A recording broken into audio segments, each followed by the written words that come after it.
Welcome to the EGFC. We got a fantastic slate of Rocket League coming up for you. I'm Jay Turbo, joined alongside Soy Sauce, as I'm going to hit y'all with what we're seeing today. We've got Delaware up against Cincinnati, kick things off.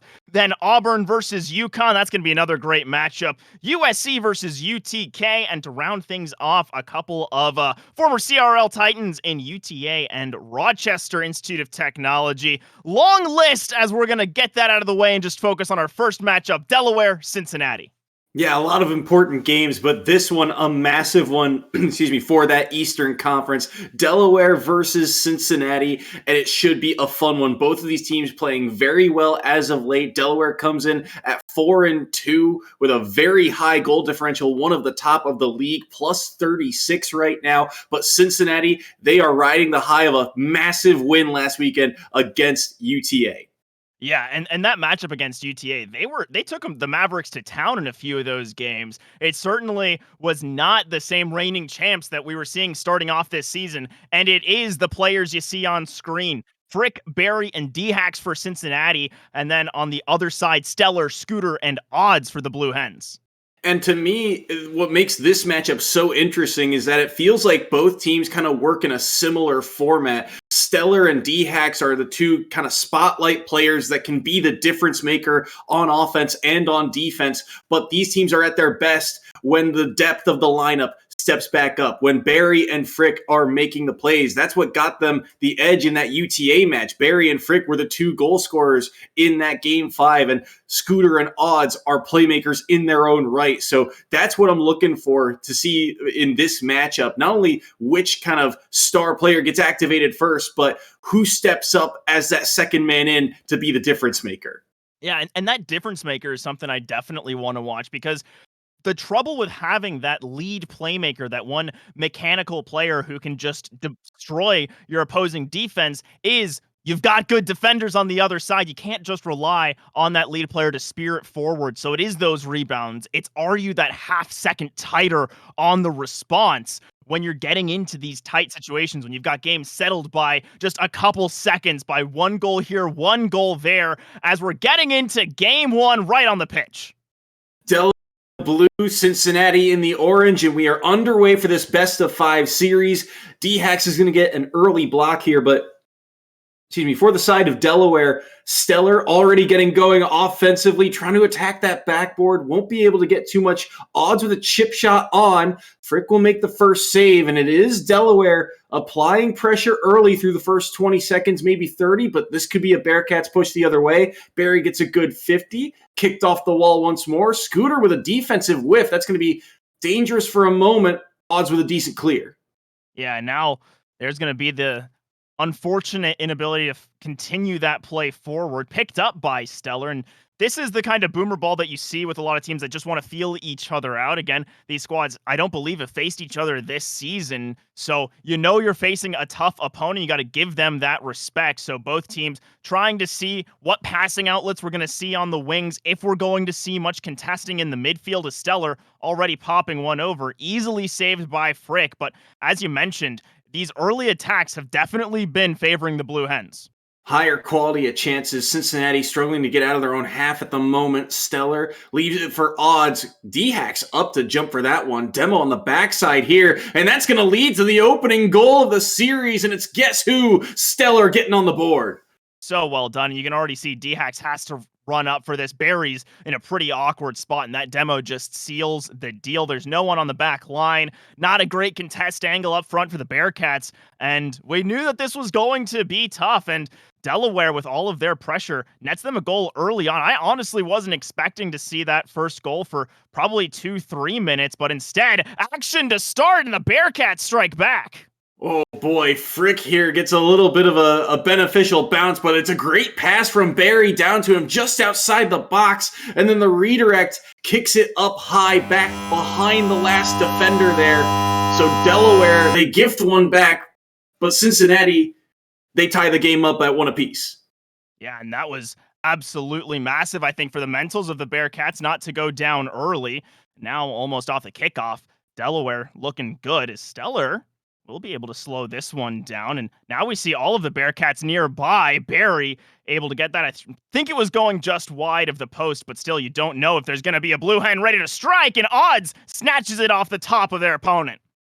Well, Delaware gave one to Cincinnati, and Barry gives one right back here. Odds just rips that ball off the hood of the car and sends it on target into the upper third to make it 2-1.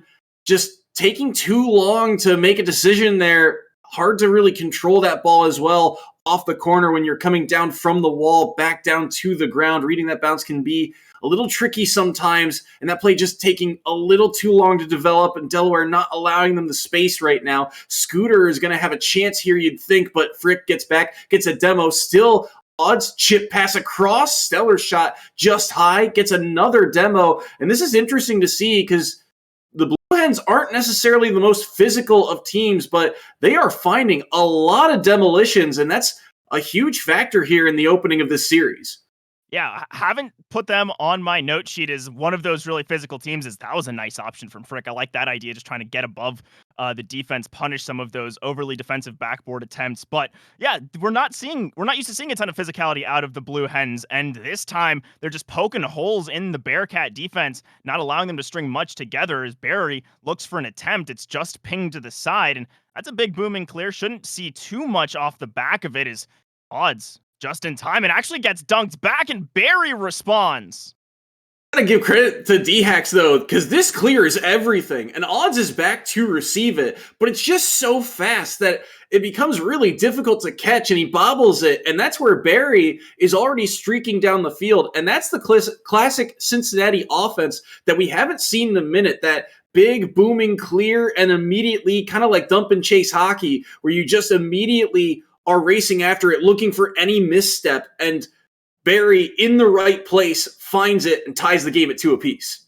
Yeah, and that is, again, huge, I think, for Barry as well to be the one to score that.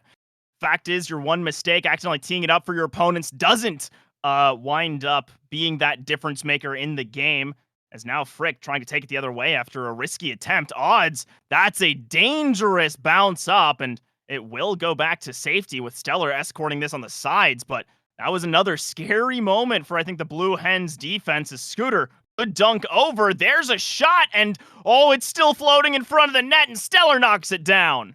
Yeah, this shot, there's just so much for the goalie to cover here. Good chance here from Odds, short side, and it's hard for D-Hacks to handle because of his positioning on that post. It bounces right in front of him, so he can't cleanly catch it, and then it's just an easy follow-up once that ball gets kicked up off of the hood of his car, and just like that, Delaware take the lead back up 3-2 with 1:10 remaining. And I will say, though, there's plenty of time. We've seen most of these responses from the Bearcats come quick. Now it might just be an insurance goal from Delaware off the back of this, and instead, Post going to be that fourth team member for the side of Cincinnati as the infield pass almost works, faking out Odds, but Stellar too strong on the back line. Still dangerous cross down, and there's no one to respond as about 45 to go. Kicked into the corner here. Could be dangerous at the top of the blue box, but Frick will not be able to dive at this one. Now going for a ceiling play. Has the centering ball all the way across, but the rest of his teammates were gathering boost. Gets kicked up high here. Stellar reads it. Good turn there. Maybe a chance on the short side, and they find it. D-Hacks, what an angle. What a goal, and we are back and forth here in game number 1. And you start starving your opponents, you hold them long enough, and Cincinnati, it felt like there were a couple times that Delaware had almost broken out, but they keep it in the red zone, they keep it dangerous, and eventually that last play, just off the back of a more member, right? You have one extra player to that one, you have a little extra boost from having the rest of the field to you. And Cincinnati, when it matters most, able to answer as we've got a few more seconds, and they're trying to end this in regulation. Frick's up, it gets popped down, 5 to go.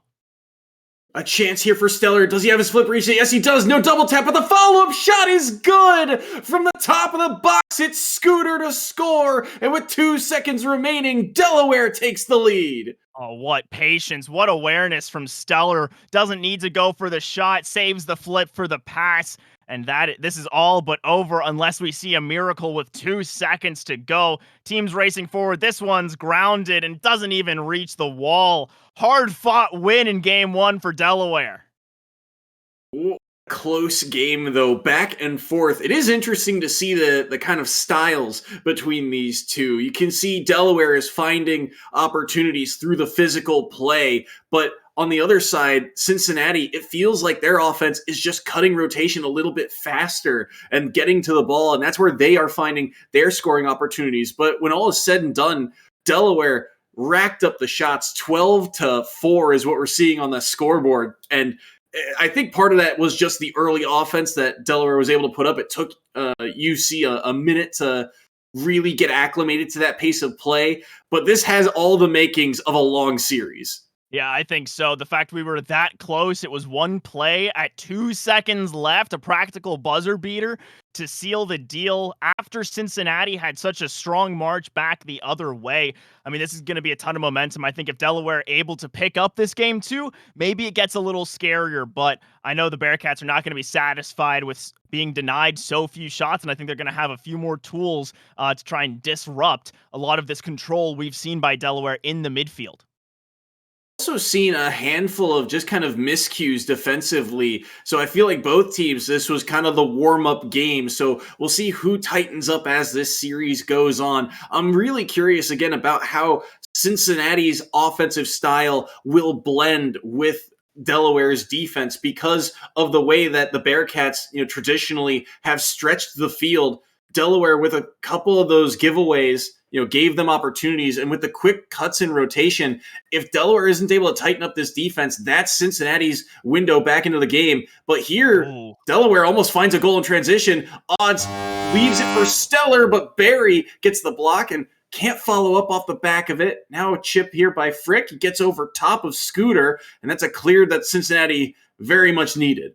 Yeah, and I think that there was a real chance for that to have just been a Delaware goal if Odds has the redirect angle. Didn't seem like there was a Bearcat in net ready to field it, but fortunately that post pitch to the side, post saves them, and now Frick has a lot of empty space, and D-Hax is just going to ferry it home, but it's off the post, and an empty net goes the wrong way. It hits the post twice for the Bearcats. Now Scooter's going the other way, and it's saved by Frick, but those are goals you got to get if you're Cincinnati. I think D-Hax is the unluckiest player there. That air dribble was perfect by Frick, but he's actually blocking D-Hax from the angle, but they might get one back anyway here. It's along the goal line, and Barry chops at it, but it's just a second too late. Still kept in the blue half, though. Dangerous off the backboard, but Odds is there from the goal line. Short side shot. The redirect is still nearby. Odds on the flick. Frick up top. And the follow through is there. It's D-Hax to score. Okay, D-Hax finally gets it back. But this was just after, I don't know how many times this ball's hitting the crossbar and the post in that last 15 seconds. I gotta say it's at least 6 times it felt like. With all of these just minute touches, I'm gonna say praises to the Delaware defense that it didn't go in sooner. There was a lot of really difficult touches to make where you're getting it just slightly past your opponents or just off the crossbar. Super tight margins, and now some tight ones the other way, as this is gonna hit the crossbar twice and get sent in by Odds. One mistake defensively again. Player misses on the backboard, forces D-Hax up. Frick can't find the touch. Odds is there on the faster rotation because Barry is assuming someone's going to find a better touch defensively. Just so hard for him to read the play fast enough. Odds has the whole pitch to reacclimate himself and realign himself to dive at that ball. And Delaware get one back pretty quickly after some chaos defensively. Their offense seems pretty cut and clear, but Cincinnati is the one on offense for now. Odds, a bit of a fake to set up Stellar for an air dribble attempt. Save made by D-Hax. Odds cutting across there, just trying to make sure that Cincinnati doesn't have a whole lot of time of possession, even if it is on their defensive half. Yeah, it was very, very difficult. As now a fake through and somehow saved as there was no contact from the offense, and that was another dangerous moment for Cincinnati as this is pinged out by Stellar. Now a bit of field coverage, but Barry doesn't have a great angle on it. And this is going to be some possession back over to the Blue Hens. Scooter and Stellar get in each other's ways. And there's a potential for an opening here, I think, for Barry looking for the double. And it is going to be denied by odds. A few really tight sequences that Delaware had some good rotations to cover. Able to cover. Maybe they can find something here. Like you said, 2 minutes remaining. D-Hacks, though, a lot of low dribbles here from D-Hacks and really the rest of the Cincinnati defense to escort this ball out of their own orange side of the pitch. That one's sent high, though. Could be dangerous, but everyone for Cincinnati inside the box and able to clear that ball out. Maybe a chance now for them to head the other way. Scooter will cut that one off up high. Gets the mid boost as well. Can't win the challenge, though, against D-Hacks. Going to leave odds up in the sky for it. The 50 ricochets down. What an angle. D-Hacks. How did he know that ball was going to drop down for it? The reactions were great. Stellar continues the air dribble. He's trying to up the pace of play. Maybe he can turn here and find something. Gets a good challenge out towards mid. Odds with a long ball shot. Stellar with another redirect. Low bouncer underneath. Barry respects it. Shot goes wide, and Cincinnati head the other way. Yeah, now this is some measured plays. Barry's just got no boost, and somehow that just sails right over Scooter, and no one from Cincinnati, I think, believed that cross was going to come through, so no one was ready to play it. And instead, we've got a minute to go. We've got a dead even game state. We've seen drives go from each side of the pitch to the other, and Stellar finds a hole in the defense instead and notches Delaware up by 1. Stellar on the air dribble is just a guaranteed offensive possession. It's just so good. And that setup, you just don't know how to challenge it. He's angling his car such an odd way, but the 50 comes back out, sets up his teammate. And that's what it's about, setting up your teammate for those 50s to be able to follow up, feeds him right back, and all of a sudden it's 2-1. Odds gets over top here and gets a dunk on one. That's going to be a short side shot, and Scooter doesn't miss those. 3-1 Blue Hens. And this is just a nice little change of pace from Odds, initially slowing things down off the kickoff, picks it up at the end once the team's ready to respond, and Scooter takes advantage. Only 38 seconds to go. Cincinnati needs 2. We've seen them score quickly, but already not seeing a great possession and a bouncing ball. This is not looking good for the Bearcats as Delaware trying to march home and shorten this series as much as possible. Kicked out wide. Barry trying to get by 1. Cannot do so. Short time remaining now. They got to come up with something here quick if they're going to take this game back. But Delaware's defense has been tough to break through. Odds on the dribble through midfield, takes it to the corner, out of boost, and he gets a pinch as well. Up high in the mid, trying to get by Stellar. He ricocheted it to the middle. Frick is going to have a chance here, but the roller is blocked out, and regardless of one more going in the net, it will be a Delaware W in game number 2.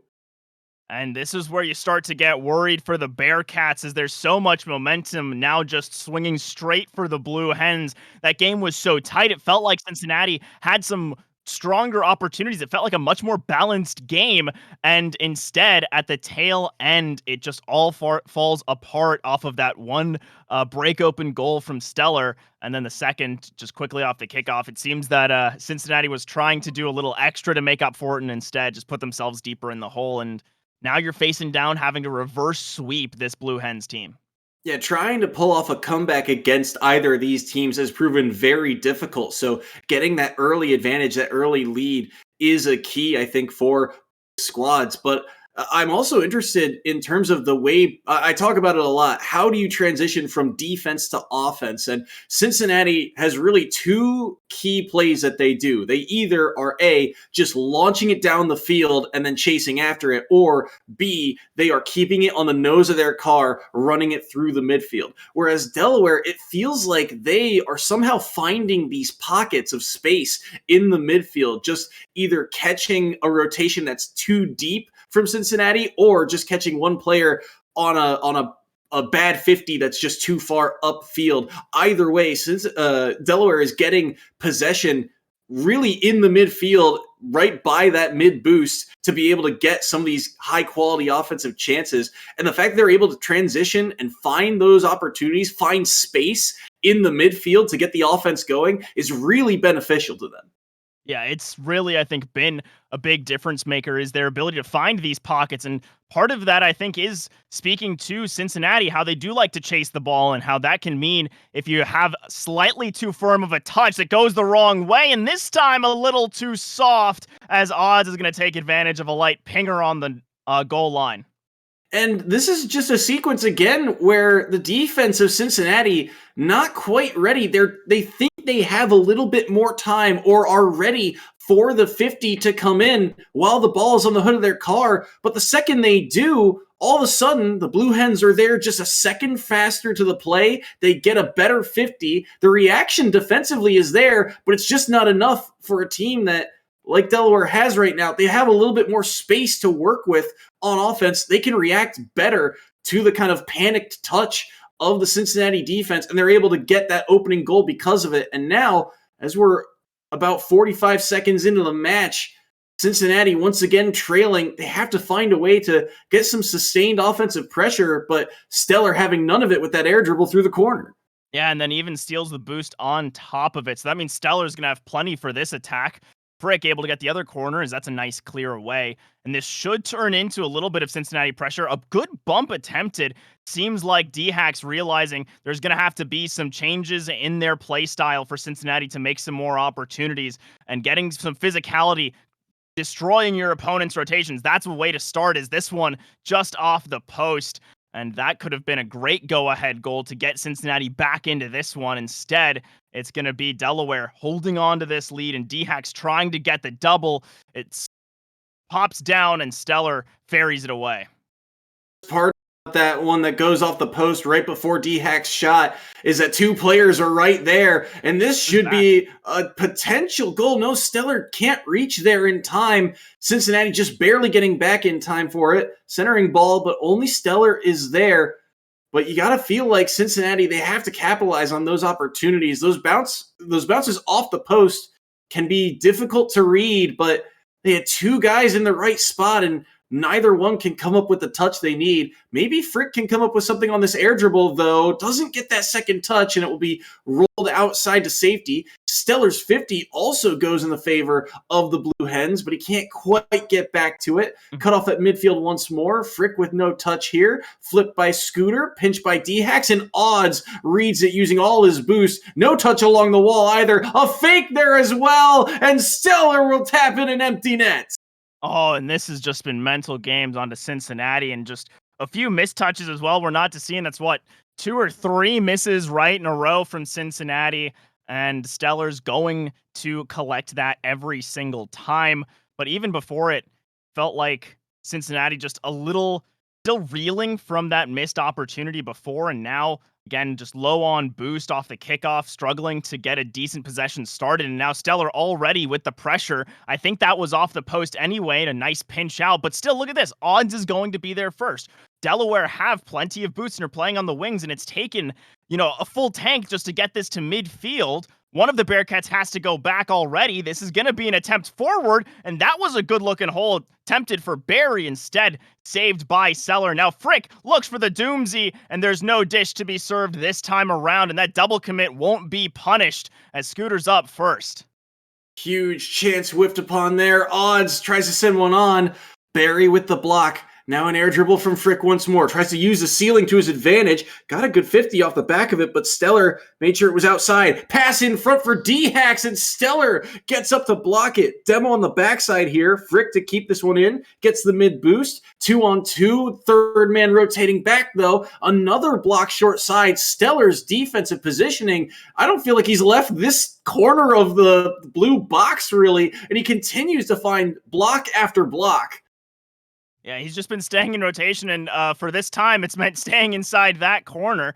We're going to see Stellar give up on that one, or Scooter hand it over to Stellar instead. This one's centered for Odds. I mean, a third goal would all but seal the deal is already with just a minute to go. This is getting difficult for the Bearcats to realistically have that chance. Another pass attempted. This one's chipped up and hits the crossbar. Another floater, and Barry gets it in. And now there's a bit of light for the Bearcats. Huge goal here. When this one goes wide, you panic and you go, oh no, is that it? But Barry on the follow-up, follow your shot, just like in basketball, get back to the backboard, follow the rebound. Barry was the passer, he crashes the net and is the benefactor there for that goal, a much-needed one to keep their chances alive. Stellar gets a demo, so no air dribble attempt, and ball to the blue backboard will be cleared away as well. Bit of a reset here for Cincinnati. Short time remaining. They're starting to get a couple of these passing lanes going, which is great for their spacing, but they're running out of time.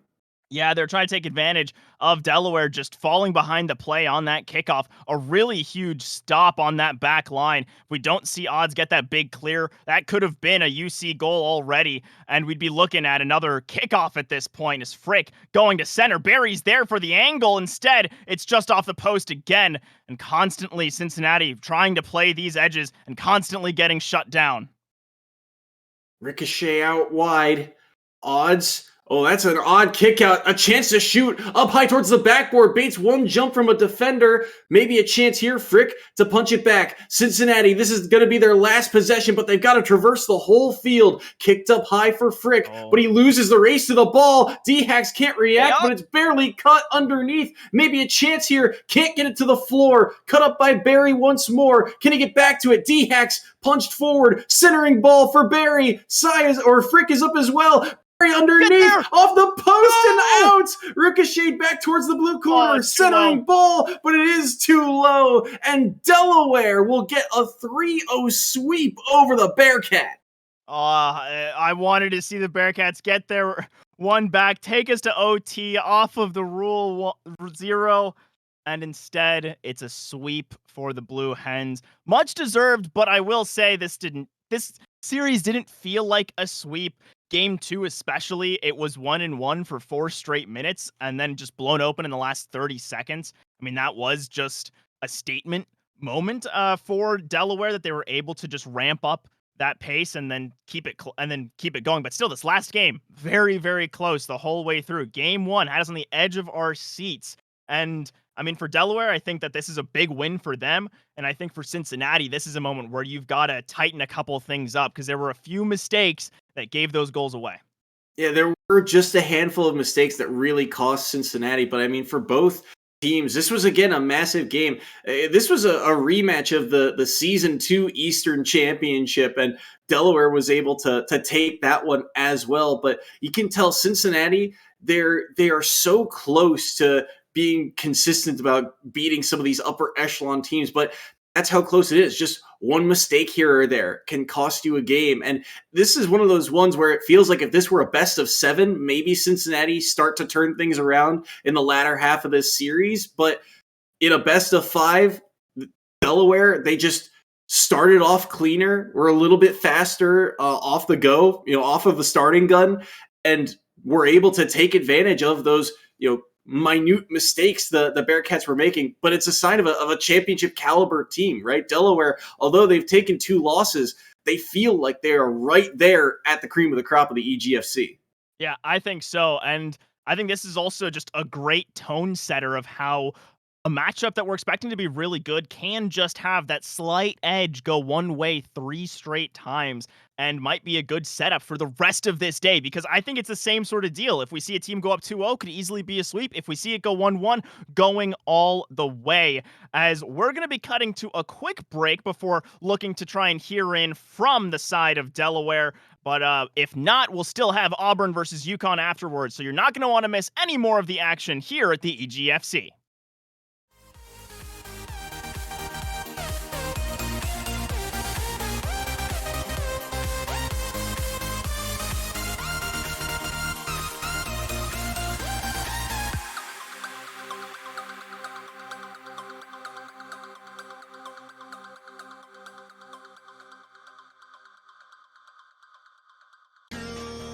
Baby, let the light shine through. If you believe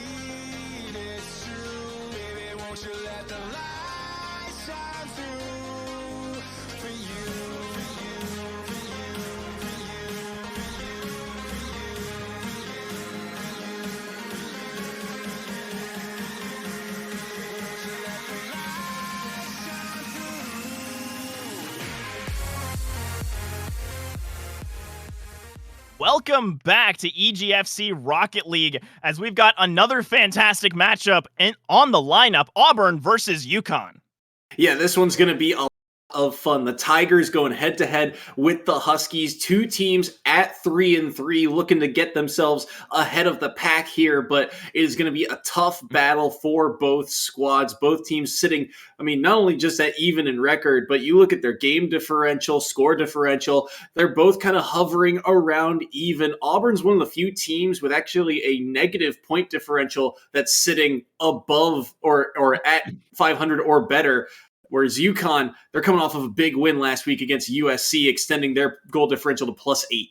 Yeah, and it was a really impressive win over USC where we're used to seeing these longer drawn out matches, but Shiro, Noah, and Gavin just absolutely killed it. And for Auburn, Dreskel, Ariels, and Mango, they fell to that same USC team. So I think this is going to be a real test for Auburn where they've had some moments where they've looked like one of these top teams really looking to compete. They've faced some great home conference and other league matchups that have really got them to be this pretty impressive team, and then sometimes they just seem to fall short or just don't have all of those punches landing together. So I think this is going to be a really big test for both teams where UConn, this would put them above 500, right? And for Auburn, this would, I think, bring them down to around even. So it's a big matchup in the standings for these guys and a huge test, especially for Auburn.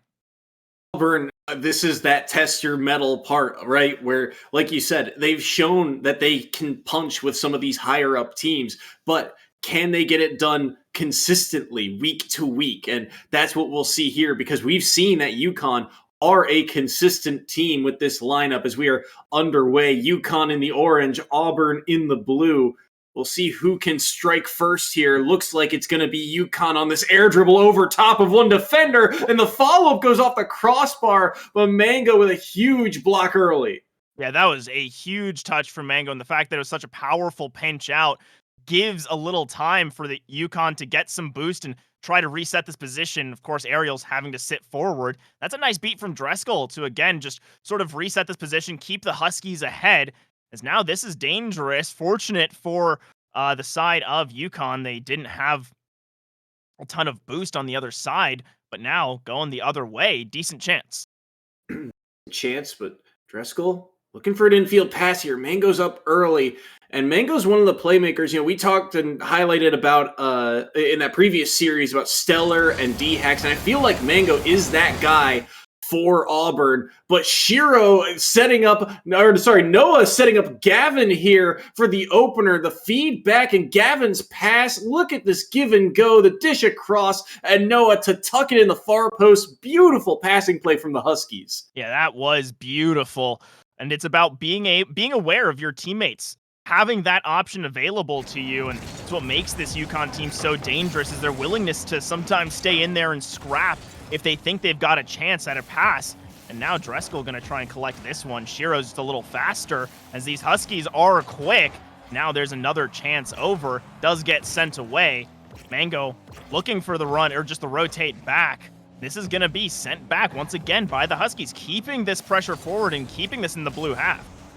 Cut off once more. Ariel's trying to march forward here, but caught a little bit too far east to west. Can't throw it off the wall and expect to get possession back unless you win your 50, and easier said than done.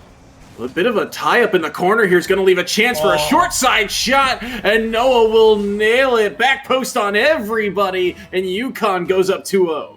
Oh, man, and we're just seeing constant placement coming out of Noah. That's not the easiest shot to get in. You've got two opponents in the net. You've got to slide it right past them, and does so with ease. And Noah again on that first goal as well. It was placement just off the corner to make that one sail in. An easy shot to miss and maintained control. And it has been just a little bit more control, it feels, coming out of UConn, and Auburn scrambling for options. And even when they do have the ball, it doesn't feel like they can hold possession for very long. Yeah, absolutely. It feels like it's kind of one and done offensively right now for the side of the Tigers, but they can still fire back here, but they need to get this ball cleanly out of their own defensive zone, and it has not come easy. These quick rotations that the Huskies are pulling here, you see Noah immediately cut him off and then immediately race to the other side of the pitch to even get that challenge on. This one, dangerous. Gavin nearly muscled over Mango for that goal, but gets denied. Maybe a chance here on the short side, and it will be Noah. The wires were crossed defensively for Auburn, and the Yukon Huskies are up 3. And this is just an explosive start from the Huskies, and we said it'd be a test for Auburn, and they haven't studied. It feels like UConn just have them read, and it's been an open book practically, as now Gavin has a chance to just get one off the rip, saved away by Mango, but still, there's going to be continued pressure, no immediate follow-up, and Shiro holds this at the midfield line, even with it, what felt like could have been an overcommit, still didn't matter, as 2 miss on that ball, and it's sent the other way. Oh, Driscoll with a chance here, pops it high, but Noah able to launch that one away. Mango now back, able to get over top of one. Noah cuts him off. Aerials is forced up. Maybe a chance here. Flip reset. Redirected back. This one's on target. And Gavin with the squishy save will clear that ball out. Mango wants to go up for this one, but he's only got 37 boost. Has to leave it for aerials. The redirect goes down to Gavin, who will launch this ball away. And he'll have a bullet of a shot to the back of the net. And the Huskies are up 4. Yeah, and I just want to rewatch this as we'll see. Driscoll, yeah, just no touch, and Gavin's able to get a perfect shot down. I think you're waiting in net there, trying to play your option. It's such a difficult position if you have to race for the ball or not, and just that one miscue from Driscoll going to make this a 4-0 game. They do get one right back. I think that's going to do good for Auburn's mental, as it gives them a little space, gives them a chance in this game to really fight for it, but if anything else, feels good to just be on the board. Feels good to get one back, although it is gifted off of just kind of a whiff on the kickoff, but still, Auburn gets one back within 3 here, so maybe some chance at some momentum, but a demo on the backside, and Shiro, what an air dribble this is, but Mango will get back and make the save. Josh Mango looking short side, rebound shot, and they have put a dent in that side of the post. Can't quite turn it back on target. Shot's harder than it looks, but still, that's an opportunity whiffed upon by the Tigers. Yeah, you still have to be able to sink it. It's a tough shot, yes, but it's one you got to make, and instead, they make the tougher one over top. Josh Mango reading the cross, and now there's, again, that continued glimmer of hope. Only took them about 40 seconds to get this one, and it was a very well-placed ball off of some extended pressure, all off the back of that continued miss where UConn got out of sorts. So good to see Auburn starting to strike well, and that was just a great opportunity put together by getting members involved, forcing your opponents behind the ball. Now there's another chance. Instead, it is going to be sent away, and we see a demo in the midfield, shot on target, and that's going to be Gavin sealing the deal. And this is what we've kind of seen from Auburn so far this year, is that they are a team that when they get offensive chances, they can light up the scoreboard. But teams like UConn have figured out if they possess the ball a bit more, they can just kind of take away from that time on attack. And there, that pass back was everything. Sets up for that long ball shot. The defense, again, a little bit askew and not in the right spots, and they get a backdoor goal because of it. A save on the backside will help, but Driscoll running out of runway here, and Noah cuts him off. Follow-up shot is on, but it's saved away. Noah with another key touch. Mango drops it down inside the orange box. 2 players commit to it, but there's just no time left here in game number 1. The Huskies will take this one regardless of a gifted goal. Maybe Aerials can come up with something here. The feedback, short side denied by Gavin. Yeah, and this is eventually going to drop. And again, there is no chance for this going any extra direction besides, maybe 1 goal for the road. I think if this wasn't a Rule 0 situation, that definitely could have materialized into an Auburn goal if they had the space to let it touch the ground. But instead, it is just going to be UConn in pretty demanding fashion taking game number 1. They found a couple exploits, able to use those early on, and again, it was just constant offensive pressure as well. It felt like Auburn couldn't get out of their own half. We saw a few of those possession plays go their way at the end, and that gives me hope for this series. Again, Auburn are a team that can light up the scoreboard and can, they do have that solid firepower offensively, especially from players like Mango, who are just strikers when they get opportunities. You saw on that high shot, perfect placement to beat the last defender on it. But they just don't have those opportunities very frequently. Like you said, it feels like they struggle defensively, and then once they break through, yes, they can score, but they have to find a way to break out of their own defensive zone first. And that's such a tough matchup to look at it when you look at how UConn plays, because think back to the series we had of, I think it was UConn USC or UConn versus George Washington, I believe, where they just air dribbled all over the place. The ball never left the hood of the Huskies' car, especially early on. These early games for UConn, they have an established style that they can rely on, and having that kind of identity early in a season, super beneficial. Yeah, being able to have those different lanes you can just step into can really make life difficult, as that was almost a great opportunity for UConn. Attempted the other way by Driscoll, bounced just off the post. This one won't find any purchase. Still keeping it inside the UConn box. It's sent away. These opening 40 seconds, it's been a lot of boomer ball, and both of these teams just trying to race for an opening if it's handed over. So far, no one able to quite get past the opponent. Do think this plays to Auburn's favor, though, because we talked about it. UConn, they love to keep possession best they can, keep the ball on the nose of their car. So if they can force these extended plays, it will make life a little bit more difficult for UConn. And they're going to give one back here. Gavin got faked, or no, Gavin went for a fake and gave the ball up. Driscoll didn't bite on it, and he gets a goal off the back of it. Yeah, I think Gavin wasn't sure how to play that, and Driscoll stuck with it. Not much else to it. You make one missed decision, you have one moment of indecision that you just stop, and Auburn very happy to take the lead early on in this one. It was off the back of a mistake, but still, it was strong defense that created the mistake, and now they're going to need some on the other side as Ariels makes the save. Lead, and Auburn will take it. What else can they find? Good ball across there. And again, another situation where it just finds its way through and no one ready to react to it. No one believing in the cross. Gavin able to muscle that one in, but again, quickly cleared away. Shiro, air dribble into the corner. Not able to do too much with it.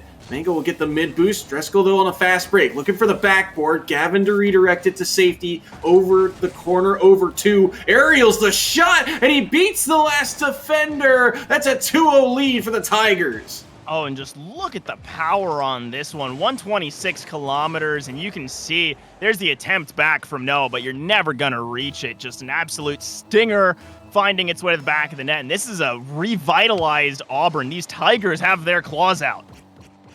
Come alive here in game two with a big lead. 2-0, 3 minutes remaining.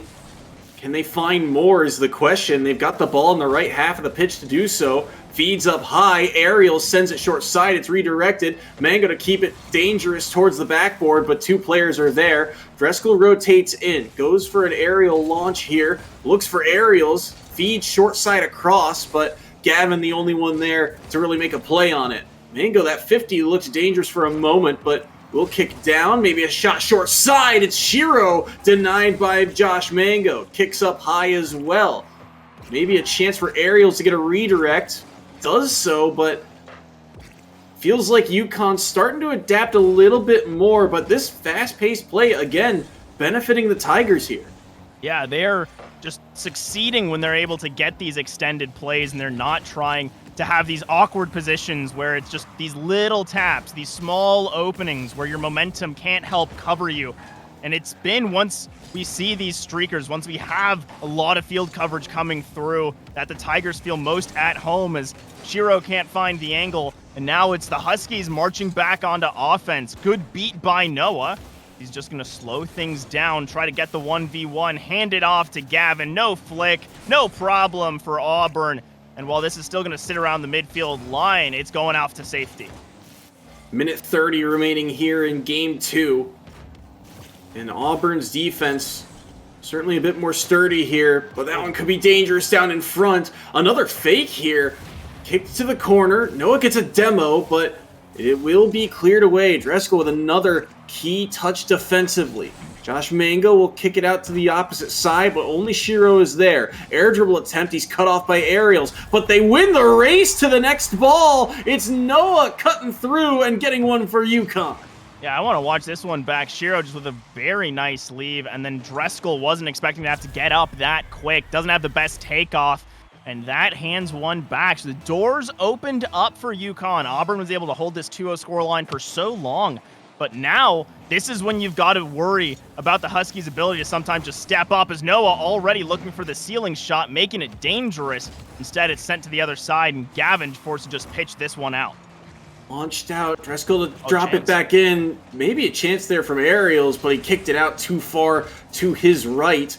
Oh, that's a whiff from Aerials, though.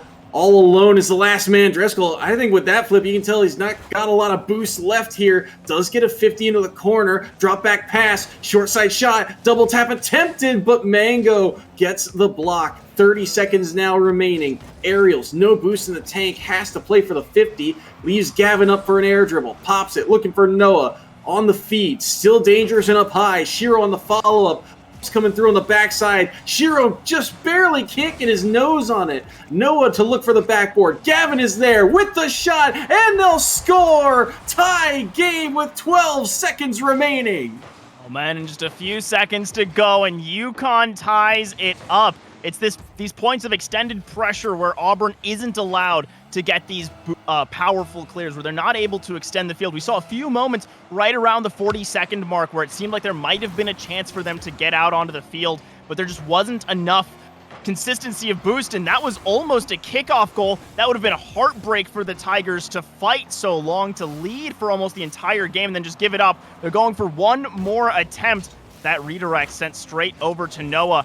Mango keeps it up. Aerials has a chance, and that's off the bar. It's bouncing, and it's dead. We're into OT.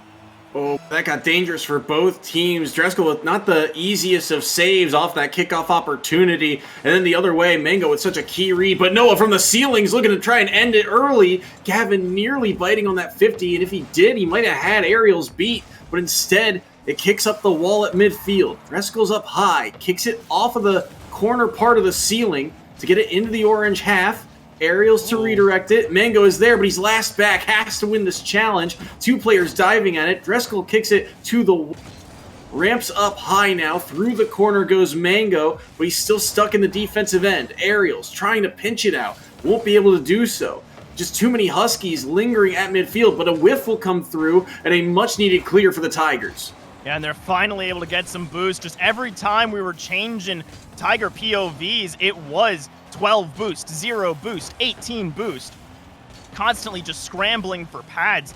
Now Aerials, that's a big miss. Going to be able to get the steal back, and Mango will make sure that this is relatively safe. No double, but still works out for this initial possession. Now that was a big commitment. Now the challenge isn't initially won. If that's on target for Driscoll, could be a scary day, but instead we're going back towards the Auburn net. Positioning himself accordingly, but that one could have been dangerous if Driscoll doesn't find that touch. Shiro racing after this one, and now all of a sudden UConn's up the pace, looking for a double tap, doesn't quite have it. Follow-up shot here, Gavin on the air dribble, keeps the ball close, looking for the pinch across, and Aerials sweeps the goal line, gets the ball out, gets the midfield boost, goes up high, tries to play it back down, but it's well read by the Huskies defense. Driscoll to kick it back into the orange half, looking for a demo, finds a bump on the Shiro. Mango will be able to kick that one into the orange half once more. Over top of one. Aerials on the pre-jump was there. The shot just too soft towards that far post and will be handled. But this is some decent sustained pressure for the first time in a while for the Tigers. But as I say it, look at this transition developing for the Huskies, as that one's going to require a save from Mango. Shot goes wide, and Driscoll will attempt to clear. Yeah, that entire defensive option, I was constantly checking the wings, looking for Shiro, seeing if there's an outlet pass opportunity. And that was another great option for UConn, nearly able to bring it back. But Auburn really impressed how long they were able to sustain. Now we'll see if there's any sustained pressure the other way, because we've seen that once the Huskies can start out the Tigers, it is rough going. Good continuation. Gavin doesn't have a good touch, and hopefully if you're an Auburn fan, this gets out of their half soon, as now Gavin goes to the 1v1. There's the bump. There's it. Saved just off the corner. And we continue. That was a double commit chance, and they try to take advantage of it off the air dribble. But again, like you said, just barely off the corner post and kicked out. Shiro, don't think he got his flip reset here, so it will be cleared by Aerials. Forces Noah up at midfield. Auburn is searching for boost. That's a giveaway by Mango. Now Dreskel, can he get back to it? 50s Noah, high off the corner. Maybe a chance from that orange side, but Aerials cut off once more. Rotates in, but it will be Gavin picking up the corner boost. Noah looking for Gavin in transition. Tries to launch that ball towards the blue half, but not on target. Mango gets over top of one. We're starting to reach that turning point of overtime where you're wondering, who will make the first mistake here. That stamina becomes a real factor around this kind of 4-minute mark of overtime. It really does, and there's also the extra pressure for Auburn not wanting to give away game point so quickly into this series. And after having so much control, as now this a near breakaway, Aerials trying to keep it in the danger zone. Instead, Shiro's able to ferry it over top. And we've seen how UConn, the way that they're trying to play this is always have an outlet pass available, or if you're going to clear towards a teammate. Make sure that you don't lose possession on the way out. And on the other side, it feels like for Auburn, they're trying to get a little more mechanical, trying to get some individual beats and see if that's enough to carry them home. As this is a decent-looking cross, there's no one available for it. Now Noah keeps the pressure going. See from either of these teams is some physical play, as Noah was there just as I say it to get a demo, and it got to the goal line, but it was just barely denied. Flip reset, blocked out. Shiro, not the best of 50s. I think it's 2-on-1 the other way, or 2-on-0, and Shiro with just enough boost to get back and make a goal line save, but it's another giveaway. Roll on shot, and Dreskel will score a brace in game 2 and the overtime winner. I mean, that was really 2 games, right? 4 minutes, 51 seconds for that OT, and it all comes down to, I think, as you mentioned, the stamina. One missed touch, one moment that there's a little miscommunication, and 2 players go for boost at the same time, and Dreskel is there with open arms, ready to finish the job, as that was a hard-fought battle for both of these teams, and Auburn very, very happy to pick that one up. Yeah, a massive one to get back into the series, but it took a lot of fight. I mean, look at the score line. It's 800 points for Dreskel and Mango. Gavin leading UConn with 650. I mean, that is a high-scoring affair. 10 shots for Noah?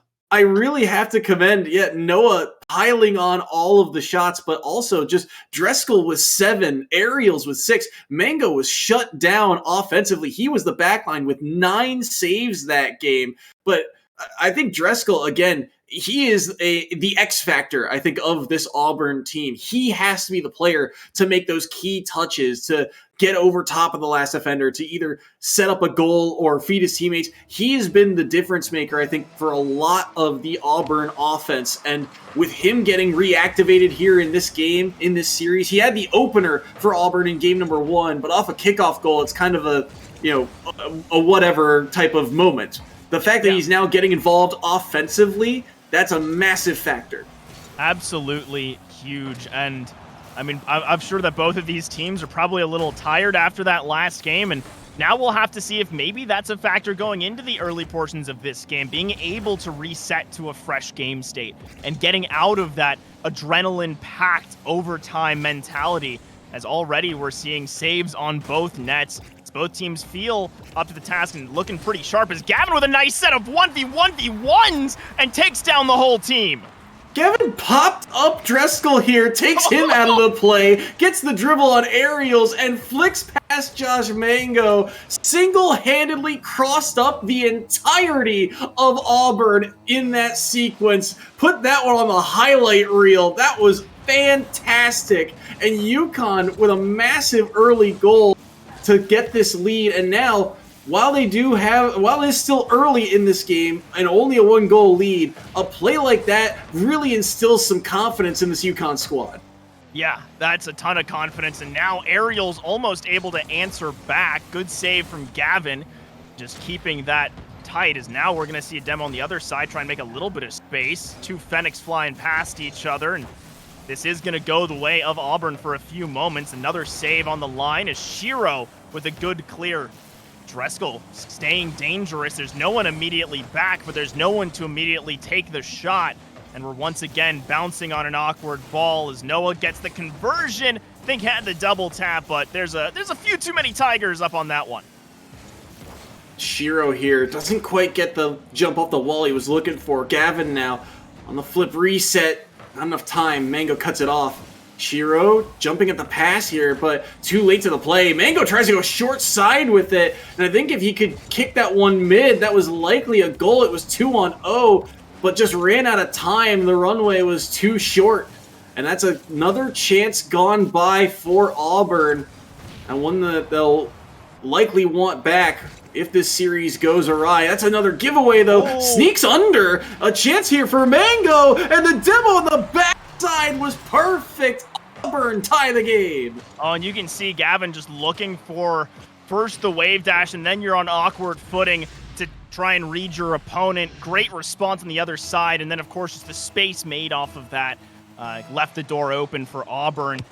As we're seeing this matchup, I think, continue as we expected. Very, very even. Both of these teams psyching each other out. Nice touch to the side of Shiro, but it leaves it available. And now there's the tap down. Everyone's involved, and it's saved by Mango. Such a good passing play, but well read by Mango, who, again, has been so key defensively for this team. But you're right, everyone is here along this blue wall. They will get the clear out, though. Shiro demolished by Mango. Maybe a chance here. They leave it for a shot short side. The rebound's going to kick to Mango, but just cut that angle too far to the right. He'll try and set up a teammate here off the wall. It's Aerials using the backside of his car to shoot that one towards the backboard. The follow-up shot was denied. Shiro sends it off a redirect across the pitch into the blue half. Now maybe a chance through. Oh. And Dreskel not jumping at it, nearly gave one up. He's only got 9 boosts in the tank. He's trying to preserve it. Mango's got to use the rest of his tank to help get that one just out to midfield, but it's a double tap for Gavin, and he doesn't miss those. 2-1 UConn.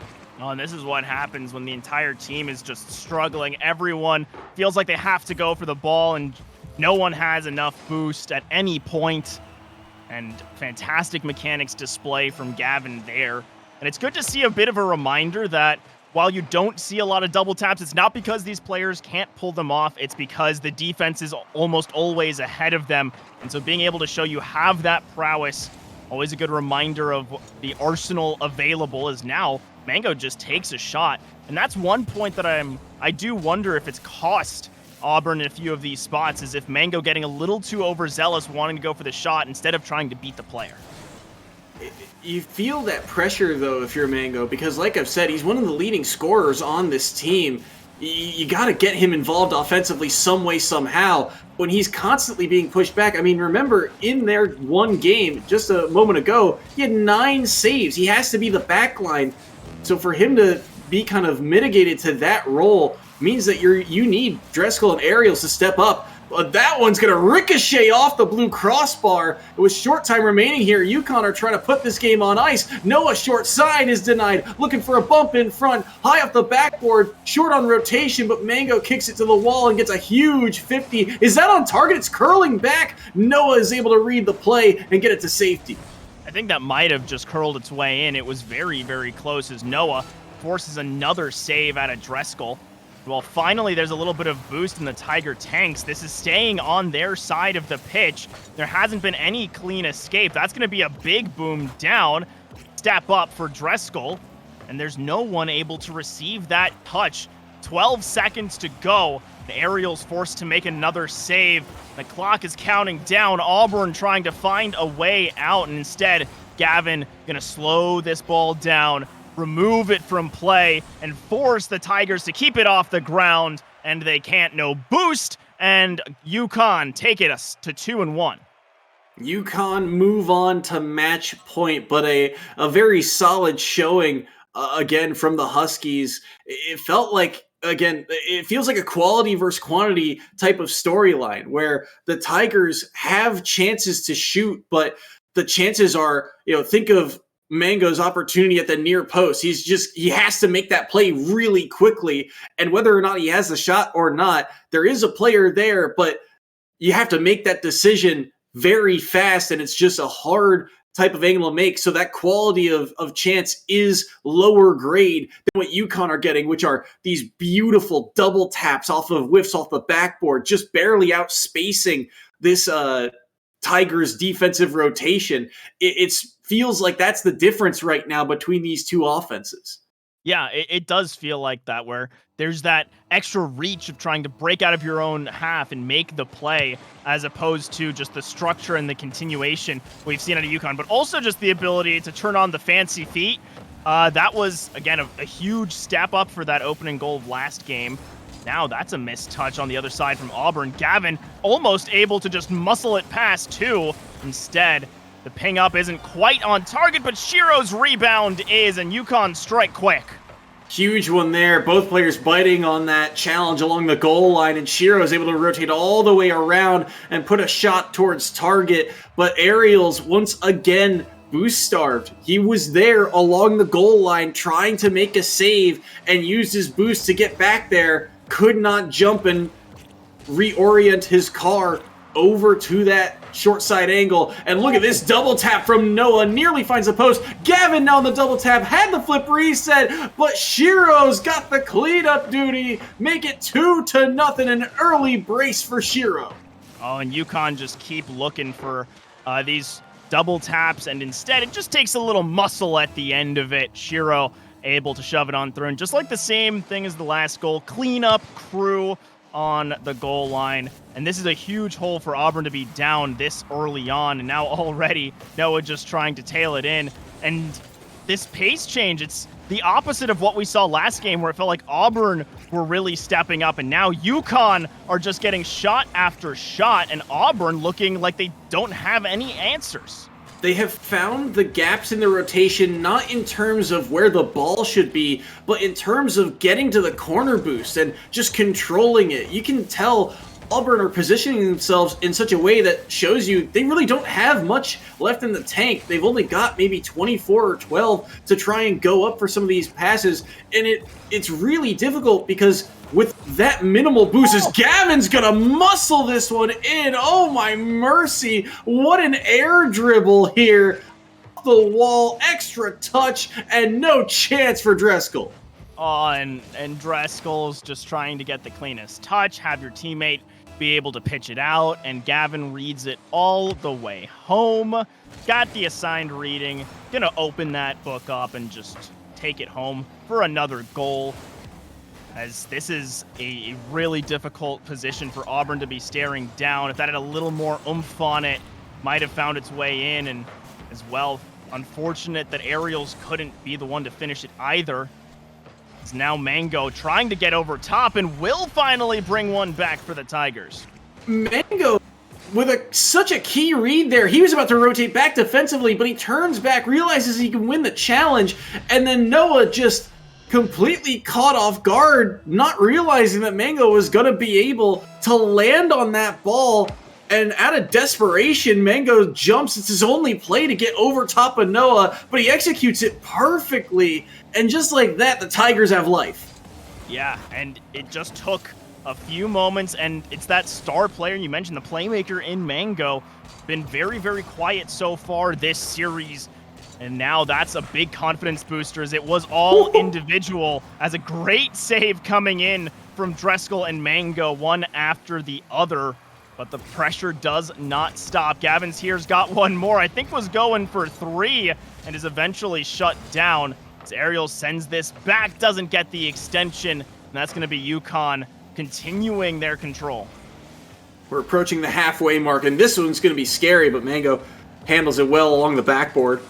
Noah, that challenge will fork out to mid. Gavin can't get back to it. Used all his boost to do so. Noah with a block short side. Ariels will turn back as well. Noah, no clean play here, so he will get over top of one. Dreskel trying to find something. The follow-up shot is there, and it's Ariels to get on the board, and Auburn's within one.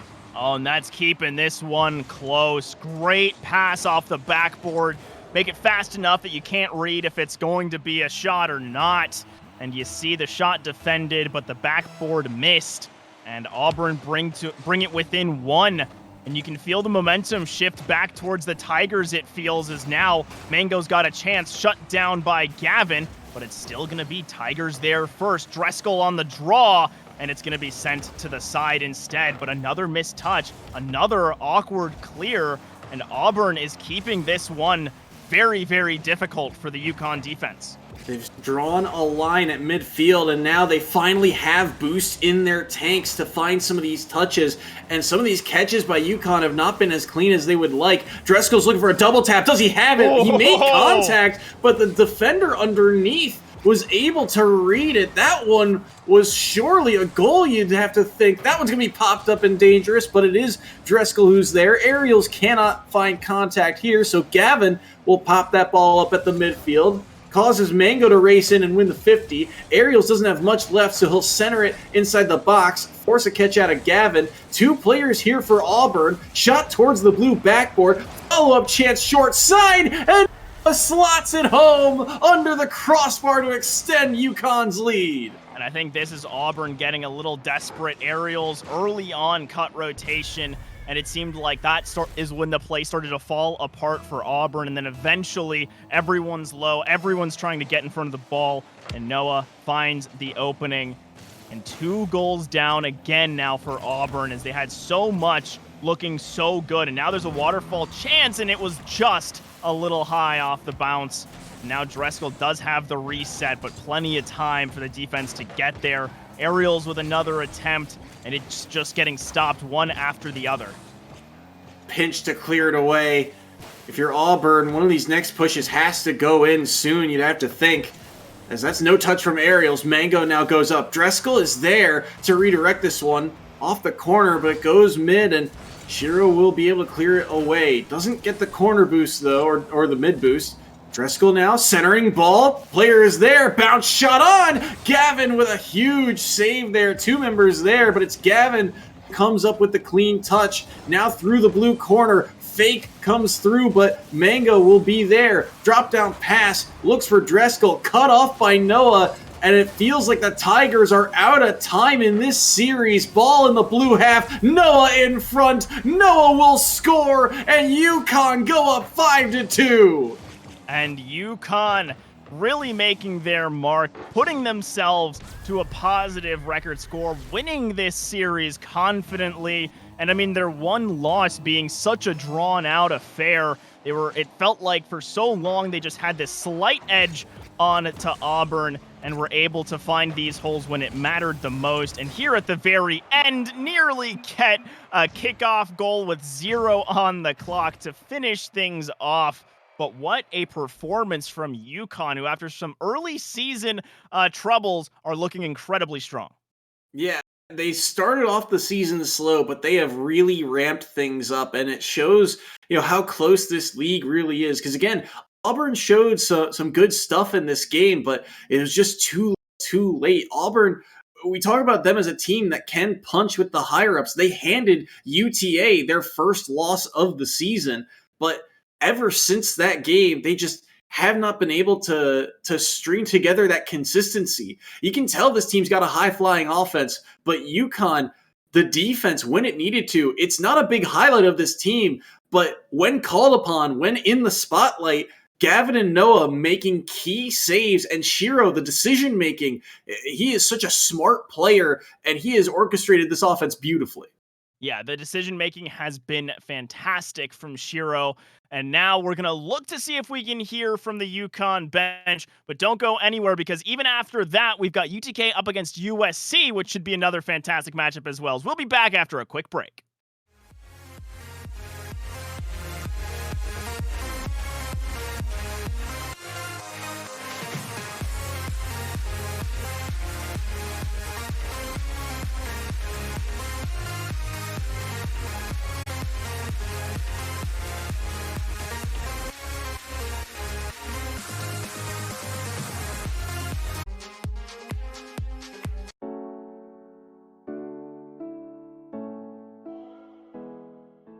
Welcome back to the EGFC. As I'm Jay Turbo, joined alongside Soy Sauce as we just saw a fantastic matchup between Auburn and UConn. And now we're joined by UConn's own Shiro, who's coming in after the matchup. How you feeling after that win? A little stressful. Some of the guys are a little, tense during the game, but it's just Thanksgiving break will be a nice mental reset for us. So, uh, but we came up with the W. That's all that matters. So good, I guess. Fair enough. I mean, yeah, it was a good win for you guys, and one that kind of helps separate you guys from the middle of the pack because this season, while it was a slower start, you guys have heated up. What do you think has been your biggest key to success in stringing together some wins here late in the fall split? Honestly, I think it was just starting to play with each other more. We started to get more chemistry. Like I said in the other interviews I've done before, it's just we've been doing a lot of tournaments and whatnot. So just being able to play with each other more and doing in-houses is just been able to help the team chemistry a lot. And you mentioned that you guys are going on break here for at least the EGFC. We've got kind of that Thanksgiving break coming up. So now that you've got essentially 2 weeks before your next match. Are you doing anything for Thanksgiving? Are you doing anything with the team, hanging out with the guys, or is it going to be visiting family? What's the break look like for you guys? I'm a big family guy myself. I always have Thanksgiving with the family and some family friends. I know the Gavin and Noah are going back as well, and they plan on not touching their PC at all. They're not bringing their PC back, so they're just taking a nice break from Rocket League and the mental reset that we all need. So it'll be nice. Yeah, and I mean, I feel like especially after this matchup, especially after game two, you'd need that mental reset. Having a 4-minute 51-second overtime that was just barely forced in those final seconds. How was that for you guys as a team, and how are you able to bounce back after losing it into the rest of the series? Yeah, I mean that was definitely tough. We were kind of like, I'm not trying to be rude, but we were kind of trolling the first game, just messing around, having fun, and then we went down 2-0, and we were like, all right, let's actually start to play, and then we tied it up, and then ended up losing an OT, and we were just a couple of players got upset. So we knew we were better. We knew that we had what it was to beat them, but it was definitely tough. But we just bounced back. We knew that we could beat them. So Confidence is key, and you guys certainly earned it today. Now, if there's anyone else you'd like to shout out for the win, the floor is yours. shout out Lamb and the Lamb fam. Shout out Noah Gaff. Of course, the teammates. They're amazing. I wouldn't want anyone else on my team rather than them. Shout out to the rest of the UConn guys and the UConn server. Shout out the new player, and then yeah, that's about it. Of Great. A huge community behind you at UConn. Great to hear. And thank you so much for joining us. course, thank you for having me. And for everyone else at home, again, remember, this is just halfway through our slate of matches as we've got USC up against UTK, and after that, UTA versus RIT. So some really stacked games covered by myself, Jay Turbo, and Soy Sauce, as we'll be back after a quick break with that next matchup.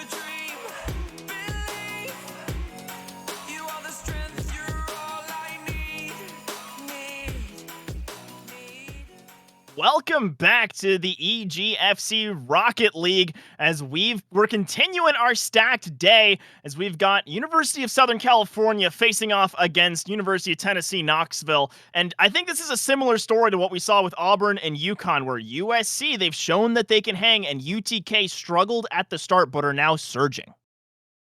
teams looking to separate themselves from the middle of the pack, just like that previous set. USC 4-2 with a negative goal differential at -2. So they have kept everything close, and they've played in a lot of games. Their game score is 14-10, which tells you that they're going to a lot of game 4s and game 5s, whereas UTK, even game score, but a negative goal differential from the start of the year. But they are on a bit of a high. Like you said, these are some big wins that they've gotten, including a big shutdown win against Washington State last week. Yeah, and that was a really big win for them, I think, against WazU, just able to, again, make a statement against one of the Titans in the West, as Shaka and Jobro have really been, I think, some of those, the big difference maker that we've seen is Shaka coming into the lineup, right? Is seeing this just continued development of the top talent at UTK. And for USC, I think we're going to also have to see a question. I think Ponzo's in for Wiss this time around, and Wiss has been one of the really solid third mans for USC. So seeing that change, is that going to be enough to give UTK the edge?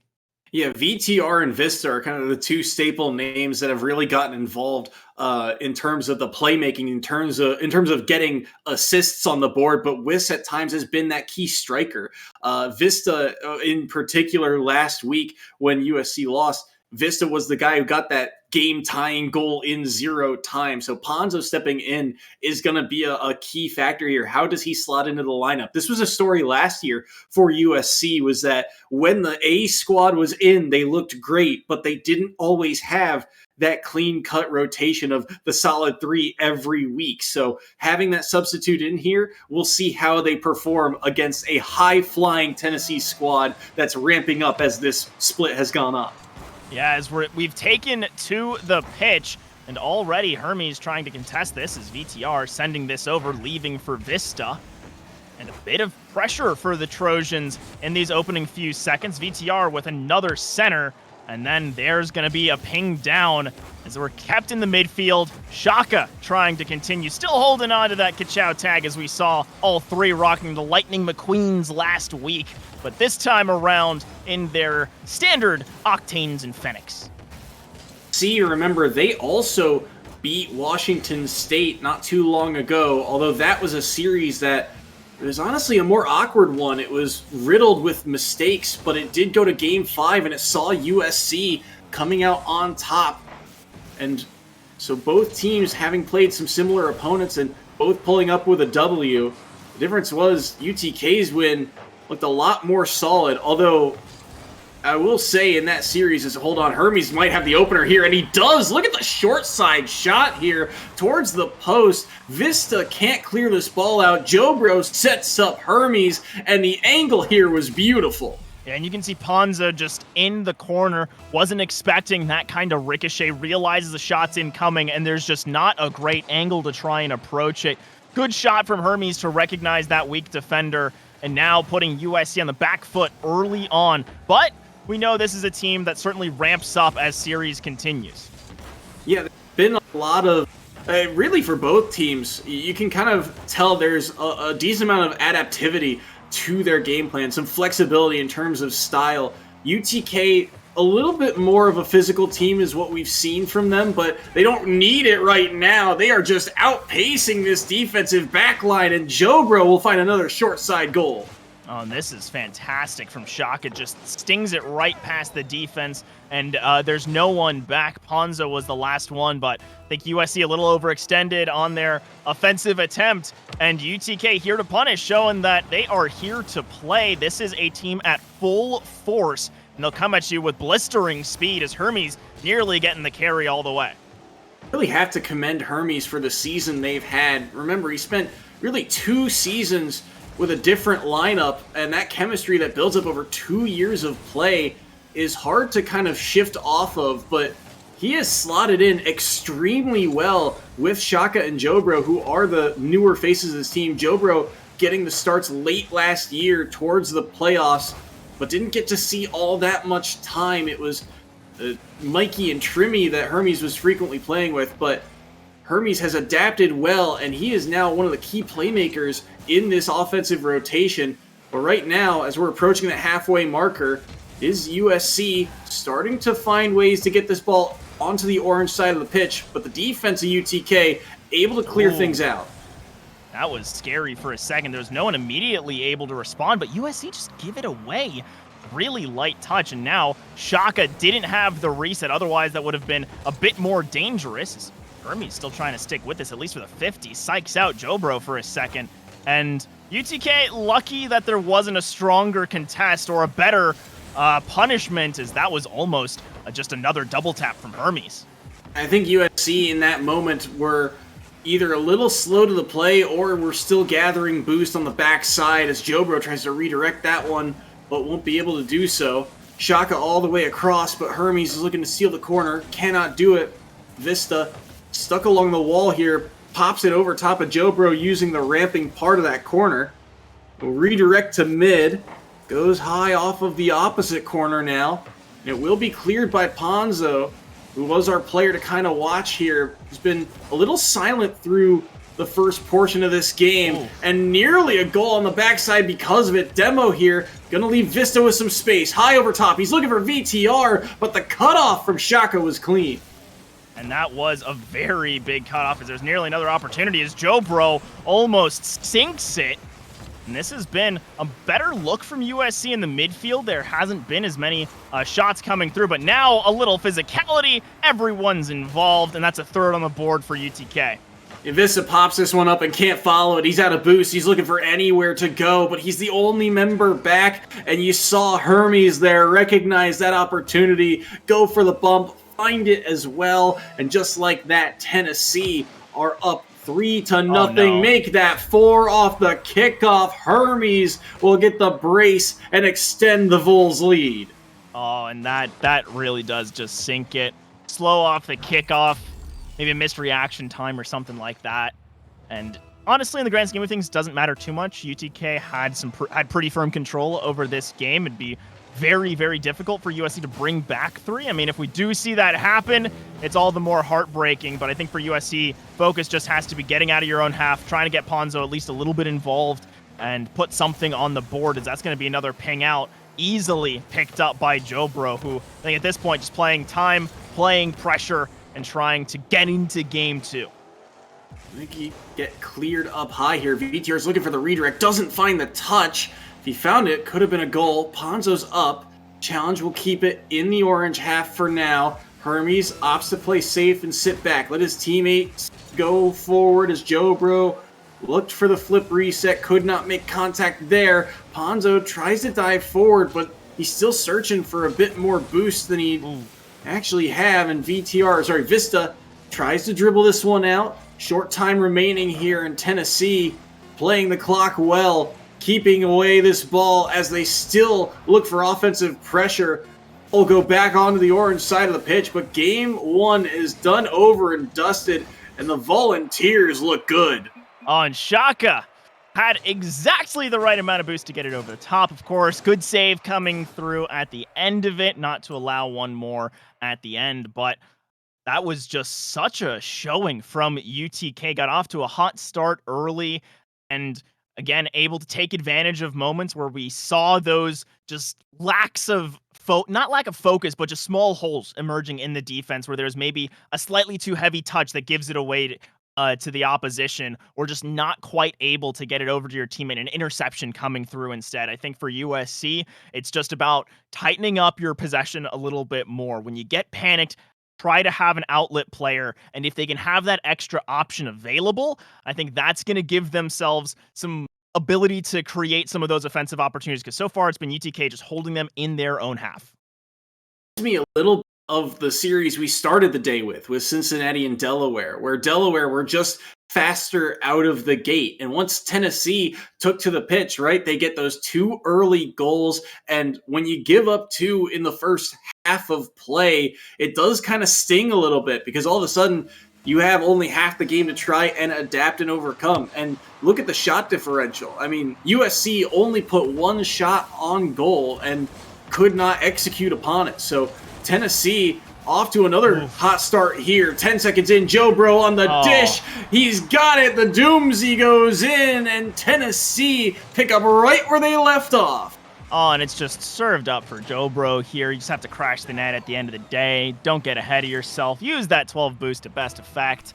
And if USC wanted to ease into this game too, given no such purchase as just 12 seconds for that opening goal, as VTR are going to chase after this one. Shaka instead going to get a bit of a redirect. Almost dunked by Ponzo, and that would have been a good start to some offensive pressure. Instead, two USC members caught in rotation and now forced back to defense, as this is going to be a tough backboard read. Shot down, and Shaka delivers.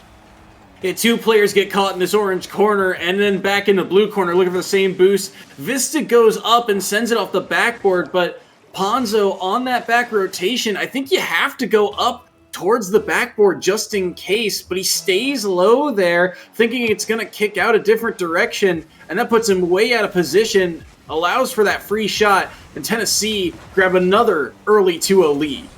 Yeah, and Vista did have the reset, not able to use it very well. Puts a little bit of pressure down, but still we're only in, only 50 seconds of this game have passed, and it's still already felt like UTK are in complete control, as that's going to be Shaka just ferrying this over the top. Jobro, I think, was the intended option at the start. Instead, just gets sent back, and now Hermes doesn't have a second touch, but enough speed on the back line means there's no real trouble for the Volunteers. BTR going to take another chance, and Ponzo unable to do much. This is pinged back to the blue half. And it feels like, too, for USC in this offense, it's kind of a three-man inside-the-box type of offense where everyone is pinched in a little bit farther. They're not necessarily sitting back offensively, waiting to see if a clear comes through for that safety net. But that's a very committal style, and Tennessee, with how fast they play, with the way that they can stretch the field, it feels like, just in terms of philosophy, it works towards Tennessee's favor, and they're taking full advantage of it, as this one might go in as well. Shaka nearly backtracking across the blue net to try and tap that one in. Unable to do so. Vista can't win the challenge either, as Jobro will march in, and it will go off the back of the hood of a defender's car, and Tennessee up their lead to 3. On this one, hurts. Ponzo just rotating back. VTR doesn't have a good angle on it either. Both of them just unsure what to do. And it's 3 goals at the 3-minute mark all ready for UTK, as they are continuing just to be dominant and streak as we expected from this team. Just again being at full force, as VTR does get a reset to try and get the clear pass 2. Can't quite clear 1. And with half the game to go, USC have got to find some option as Ponzo goes up. Avista's already there. Looking for something here. Cuts all the way across off that touch. Jobro will be able to punch that ball out to Shaka. Looking for a double tap. Look at that fast pace all the way across. So much time for Tennessee's offense to work with to try and set up a play like that. And their ability to just burst through quickly, change that pace from a bit slower on an air dribble to all of a sudden the ball is flying around at Mach 12 is just another kind of wrinkle in the Tennessee game plan that they are executing upon so far. It's going to lead to a Jobro fake. A shot comes through late from Shaka. Hermes in the right spot here. Will get to the wall, but he's got no boost left. Fakes out too. Ponzo's the last man back. Ponzo wins the 50. And you see Shaka just already willing to pick up that pace once again. Instead, it's VTR just trying to ferry this out. I think that's probably the first full boost that VTR has seen in the last minute, as it's just been constantly the Vols getting one after another. As there again, Jobro on the steal. Vista just still left with nothing in the tank. Sure, Hermes goes wide. Jobro gets a fake, but every second taken off the clock, UTK is fine with this. They're happy to just let this continue to wind down, even if they're not creating the greatest chances, because they'll create some flashy ones, as that was almost a goal for Hermes. There's so much time and space for Tennessee to work with. Look at where USC's defense is, completely pinned to their own goal line. They have to fight and scrap for boost here, but they will be able to get a clear, maybe an offensive chance. That one's on, and that one is in. VTR gets the Trojans on the board. And that was just a nice individual play. Punishes Hermes a bit of a lazy clear, not having anyone it's going to, and then beats the defender. Great placement, good shot. It's going to put some confidence back into the Trojan comms. better for USC to get the monkey off their back, but still a massive lead here for the Volunteers. It feels like they've kept this ball in the blue pitch for what feels like the vast majority of the game. Shaka here with a chance, and look at that strike. That one seemed destined to find the center of the net, but it was denied. Hermes now 50s it across, and that one could lead to a chance, but VTR with another save. Shaka now backtracking, and a chance on the short side will go in. It's Jobro to knock one down. 4-1 UTK. And right here, Ponzo's just playing scared on the back wall, not sure what angle to take, not sure what to cover, and it just creates a hole that's just the size of the ball, and Jobro slots it perfectly. And these past few possessions, it feels like VTR and Vista, they're able to create a little bit of space, but then Ponzo just gets a little scared or falls behind the play or isn't quite as confident, so teammates feel like they have to try and cover some of these options.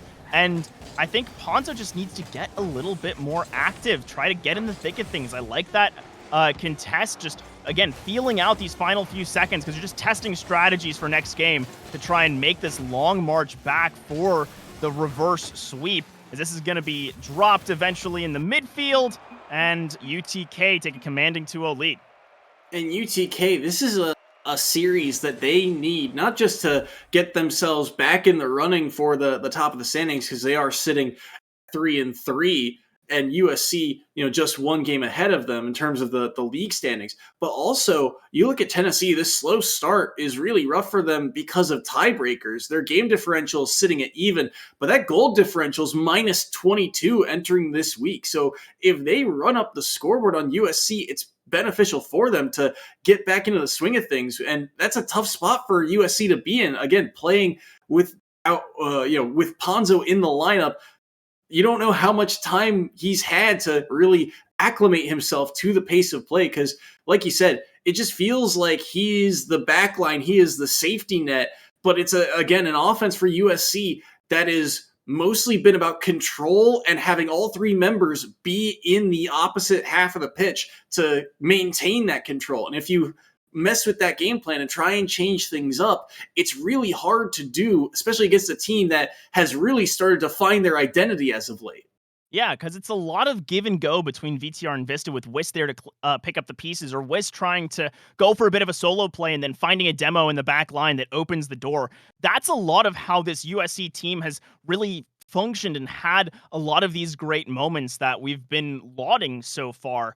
And I think that even with Ponzo, even if you're not as confident in making some of those plays, still being able to just ping it towards your teammates when you're on that back line, being willing to get in front of the ball, even if it might be a double commit once, but your teammate can recognize that they are trusting you for the next time that situation comes through. I think that's what's been missing for USC, is just the ability to have some of these sidewall connections and it not just handing it back over to UTK.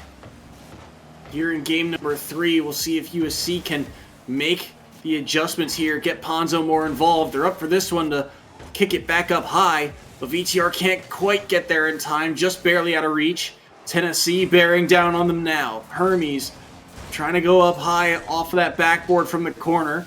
Is cleared away momentarily, but Jobro wins a 50. It's 2-on-1 the other way, and here comes the escort play, but Jobro won't need it. Force the jump, dribble over top, and UTK take the lead. Yeah, and right here, VTR has to try and dodge the demo, has to try and match the player, and Jobro just gets right around. Good pressure from UTK, and good shot as well over top. Just an almost impossible position to try and play. Unless you really get ahead of things, is now another race in from Shaka, and the clear is collected by Hermes. And it's moments like that where you see this booming clear that looks like a bit of a giveaway, but then there's enough field coverage from the rest of UTK to not make it super risky, as that one almost sneaks past. But Jobro, well done to hold on. Those types of shots where you come down kind of off the ceiling, bounce it to yourself, because it's so hard to read. You're looking at the ball, which is going to hit the ground first, so you're not sure when that pitch is going to come through. But still, Tennessee, their defense played patient enough to block it.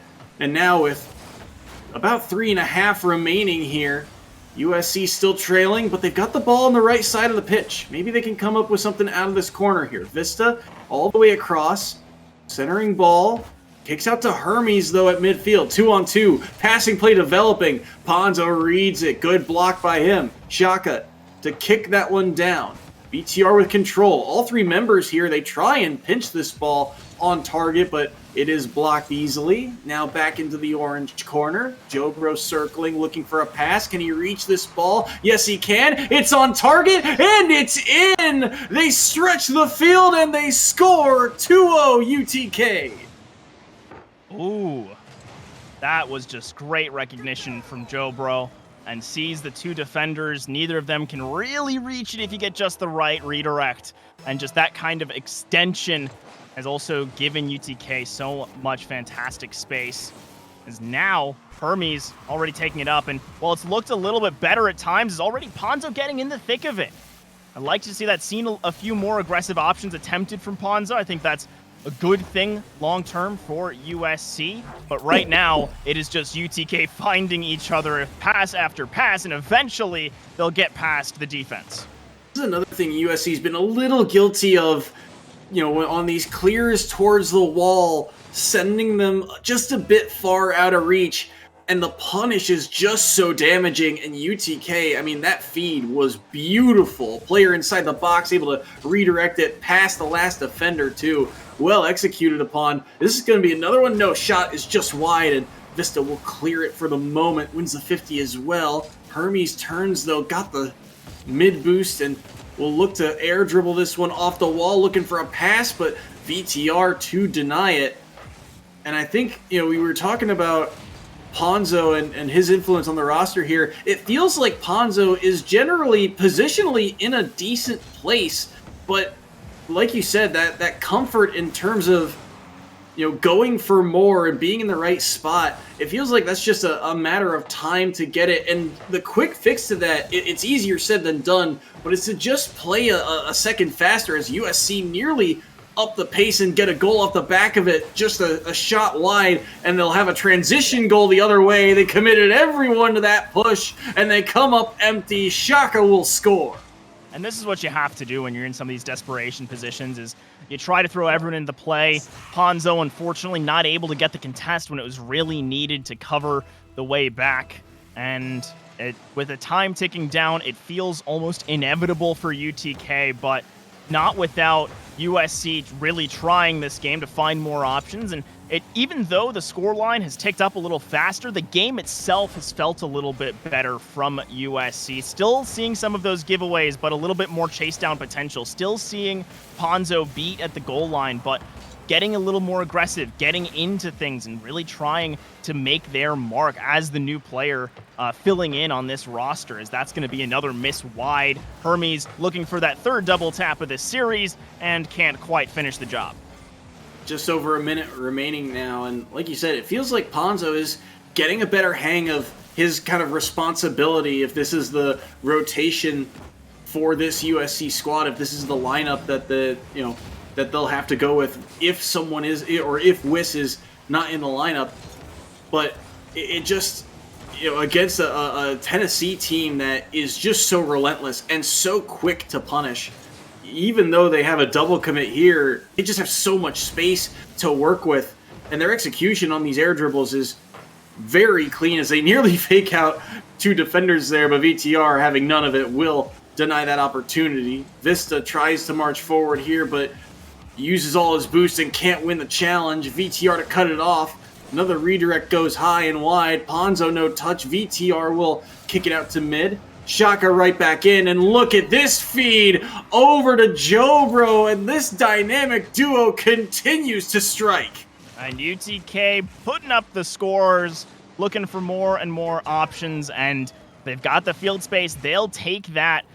And as you mentioned earlier, running up the score, it's not just BM or anything like that. It matters long-term, looking at playoffs, looking at tiebreakers, looking at seeding. So fact is, I'm sure for UTK, that's already in their heads. And if they have an opportunity to undo some of that impact from earlier in the season. They'll absolutely take it as these final seconds tick to the ground. It's floating one last time, and we'll see this one drop. Shaka maybe looking for a little more. Hermes gets in the way, and that's another sweep coming through today, but UTK showing why they are a team to watch.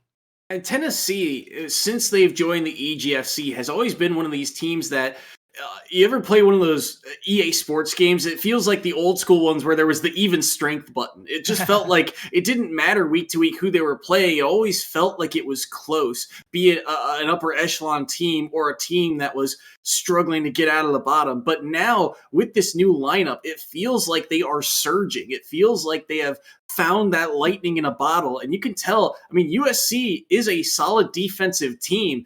And this squad, I mean, even with a substitute in, they are still a very defensive team that can, get stops. But here against UTK, this offense was able to light them up and really get some solid goals on the board. And like you said, they needed a win like this to cut into that goal differential. For score differential purposes, now they're positive. For game differential purposes, now they're positive. For score differential, now they're back towards even. Those tiebreakers will matter down the line. And we've talked about it with how tightly compact the EGFC is with a lot of parity in this league. This was a big one for UTK to circle, and they get the job done. Exactly. And now able to take the win. And I think for USC with no Wiss, it was just a tough time out there. But we'll see if they have more options. Of course, there's going to be a bit of a break before we see them again. But we're also going to cut to a bit of a break before we can try and hear in to the UTK comms. We'll look to get one of the players into the interview boxes. We'll be right back in just a bit. You're a superhero.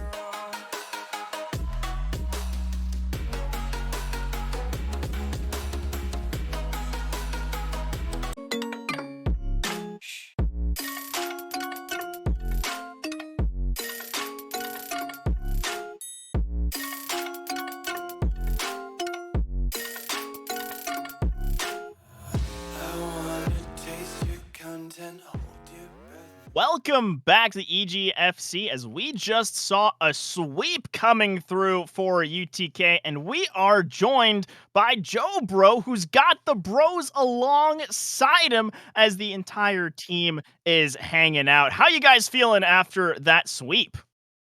We're feeling pretty good. That was a pretty dominant one from us, so we're pretty happy with it.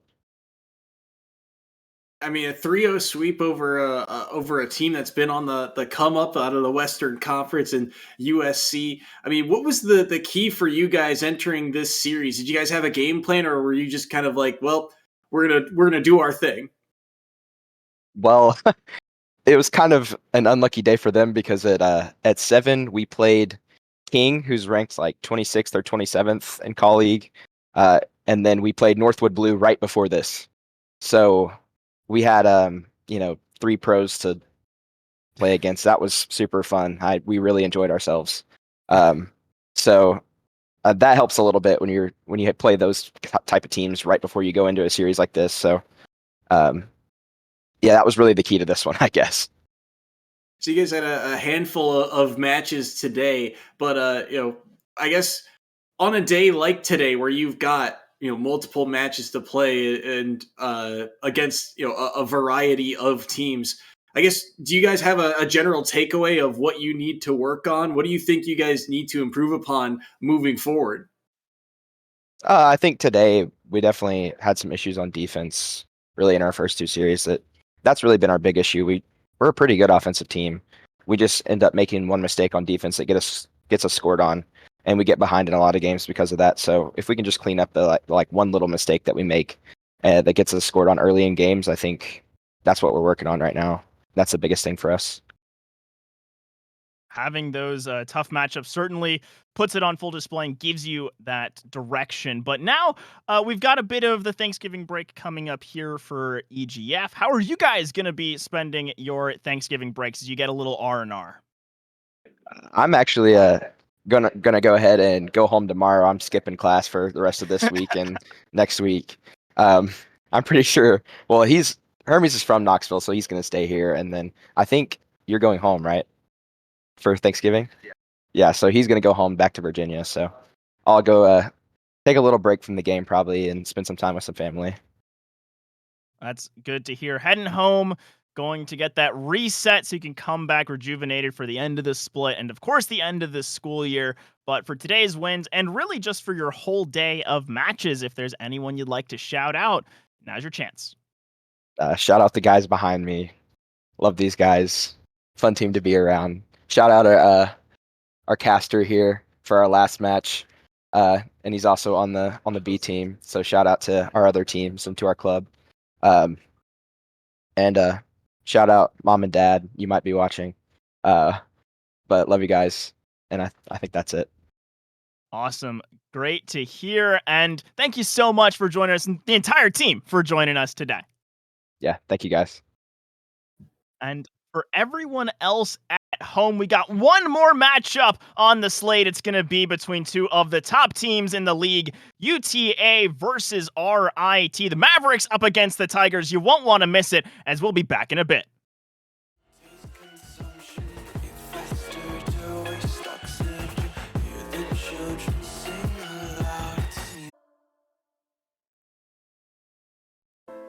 Welcome back to the EGFC. For the final time tonight, we've got University of Texas at Arlington up against Rochester Institute of Technology. I'm Jay Turbo, joined alongside Soy Sauce, as we've had a slate of games, and a lot of these we expected to be competitive throughout the day, and we've been disappointed on a few counts, but this one at the end of it, I mean, you've got reigning champs up against former core CRL players. This one's got to be good.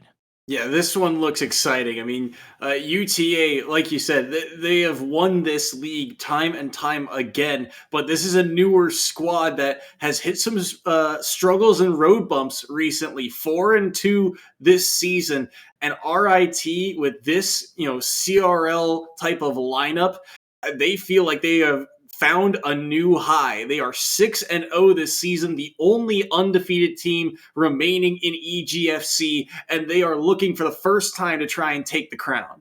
Yeah. Now, we will say, though, their schedule hasn't been the strongest. They haven't been facing a lot of these power teams that we've seen today, right? They haven't been running into the likes of Cincinnati or Delaware or UConn week after week. But this is going to be, I think, another for them, and also a test for Random Shy Sin and Polk for UTA, because they've looked shaky at times, where generally they are that strong UTA team we've come to expect, but there's holes in their gameplay that teams have exploited. Still a very solid team at 4-2, but like you've mentioned, they've had some hiccups. I mean, they lost to the Auburn squad that we saw not too long ago. Their loss last week to Cincinnati took to game 5, but it does end up in the loss column for them. But it's still a very well-rounded team, and I'm curious to see how this type of game plays out, because RIT, while their schedule has been weaker, they are a team that typically likes these early advantages. They just, don't let up from the get-go. Off the start, they have been so quick about getting a goal on the board and then forcing teams to try and come back. And those are unforced error, not unforced errors, forced errors that they can capitalize off the back of. So we'll see if that is the case here, if UTA can kind of withstand the early gust that RIT will throw at them, or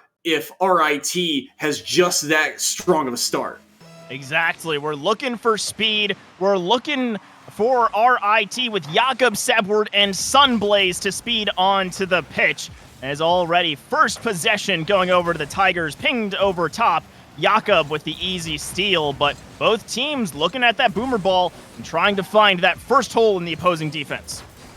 I think in terms of players that you're looking to step up here, we talk about how Polkadot and Sin have been on this squad for a while for UTK, but Random Shy, I still think, is that playmaker, that facilitator. When he gets going, the Mavericks look like they are on, full control and really can, start to maintain some good offensive possession, get some high-quality chances when they get him involved offensively. But when you look at RIT, Sebward has been here for a very long period of time. So is Sunblaze and company. But Sebward, I think, has kind of played with a wide variety of players, and thus he can act as a Swiss Army knife for this team, kind of facilitate when he needs to, be the tip of the spear offensively, but also here make one of the first saves that the Tigers need. Yeah, and Sebward being one of those players that, as RIT has gone through a lot of different rosters in the EGFC, has been sort of at the helm of it, whether that's helping develop new players or it's being the rock that you need, as that was almost a fantastic setup coming off of their back, as instead it's going to be UTA holding on and keeping this one scoreless as a minute and a half come and gone. Yes, so far RIT with the better chances so far, but it's UTA who are getting just enough to get the job done. Good chip over top here. UTA, they're going to try and slow down this early push by RIT by kind of pulling the UConn strat. Possess this ball a bit more. Try and keep it close to the nose of your car at all times. Force them to use a lot of boost. That will help with the pace of play that RIT brings to the table, and so far they've done a good job of it, approaching that halfway marker. Sin's just going to leave this one because he's got a ton of space here, and this is the Mavericks right now. Although they are kind of stopped at midfield, that was a good 30 seconds or so of being able to pin RIT into their own back third. Yeah, and that was a nice extended period that we just hadn't seen so far, really demonstrating their ability to keep the pressure on, as that a pair of attempted shots relatively easily routed, but still dangerous position to be in, as Jakob wants to keep the pressure on. High pass up, and read well by the defense. Polka Dot has a little space, goes for the flick, and it's going to be off the backboard and pinched away by the defense.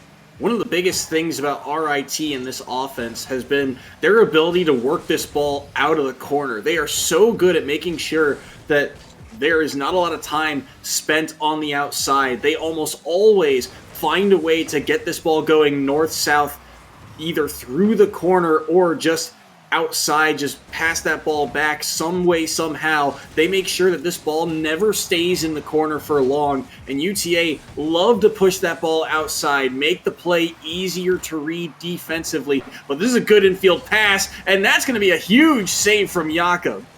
Oh, and just keeping it out, and we've gone 3.5 minutes already. No one able to score, and even the chances that have come through haven't looked especially threatening. That was a good save earlier from Jakob. We've seen some great reads by Sin, but nothing especially out of the ordinary where you're screaming about that save or you're seeing that individual outplay that almost gets there.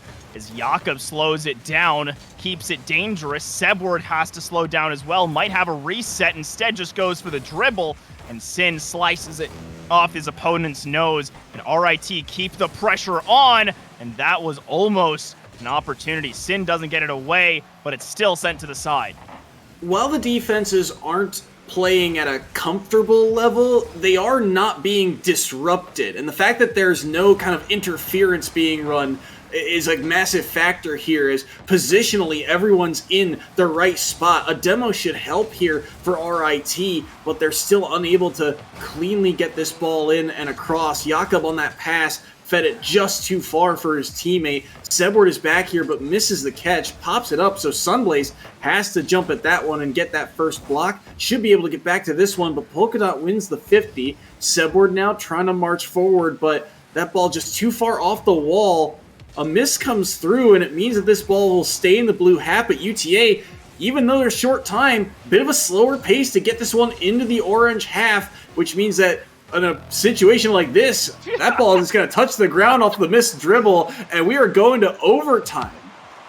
Yeah, I'm not sure what happened there, but it did seem like UTA sort of made a decision. We're going to make one final charge. If it doesn't work out, let's just let the ball drop, as might be seeing some potential server issues. I know it was mentioned, but instead it seems like it's just both teams playing this one low and slow, as Jakob and Sebward both trying to turn around, and it's just very awkward from both teams, as neither squad looks all that comfortable, but it looks like Jakob has a chance and will find the back of the net. Yeah, we'll see what the ruling is. Someone called for a server change, but I mean, either way, you got to play it out, and Jakob will just tap in a goal along the goal line. So I believe that's going to be game one going to RIT, but a very back and forth series between these two, and a very back and forth game where it felt like RIT, I think, had the higher quality of chances, but not by all that much. I mean, UTA did have some opportunities of their own, but the defense, when called upon, made stops for RIT.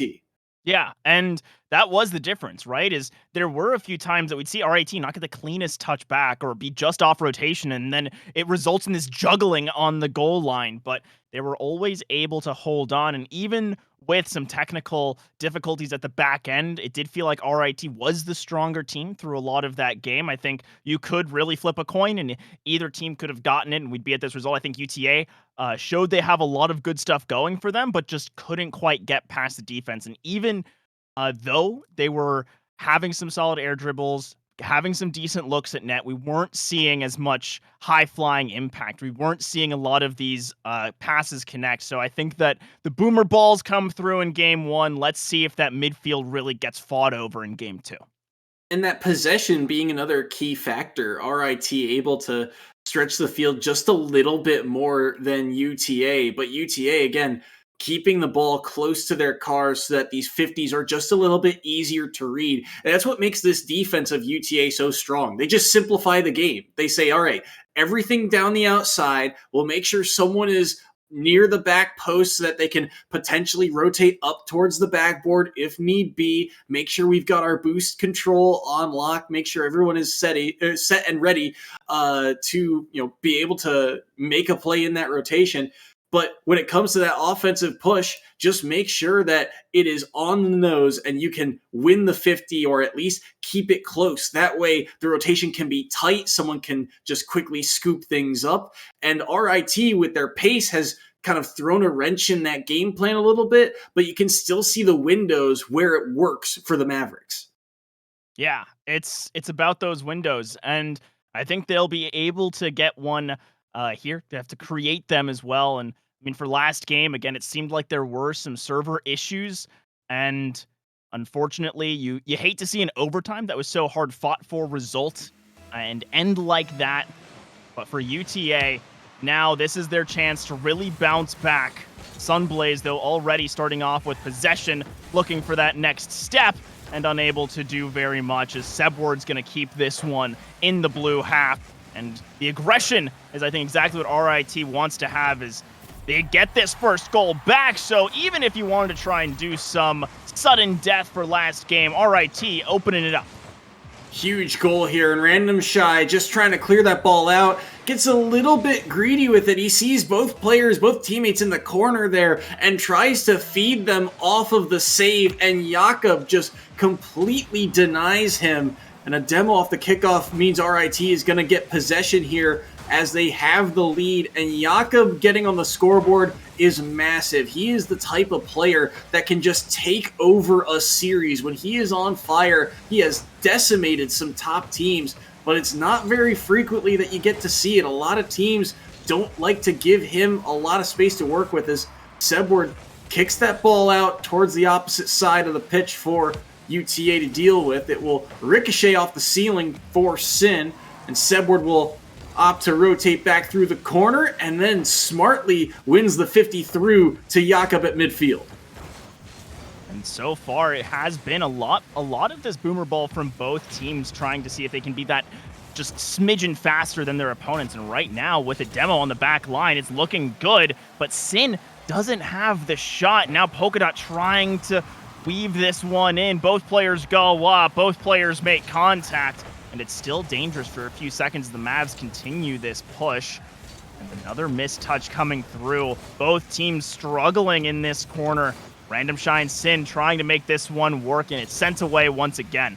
Yeah, just too much to kind of look at there, and too tight of an angle to try and fit in for really either side.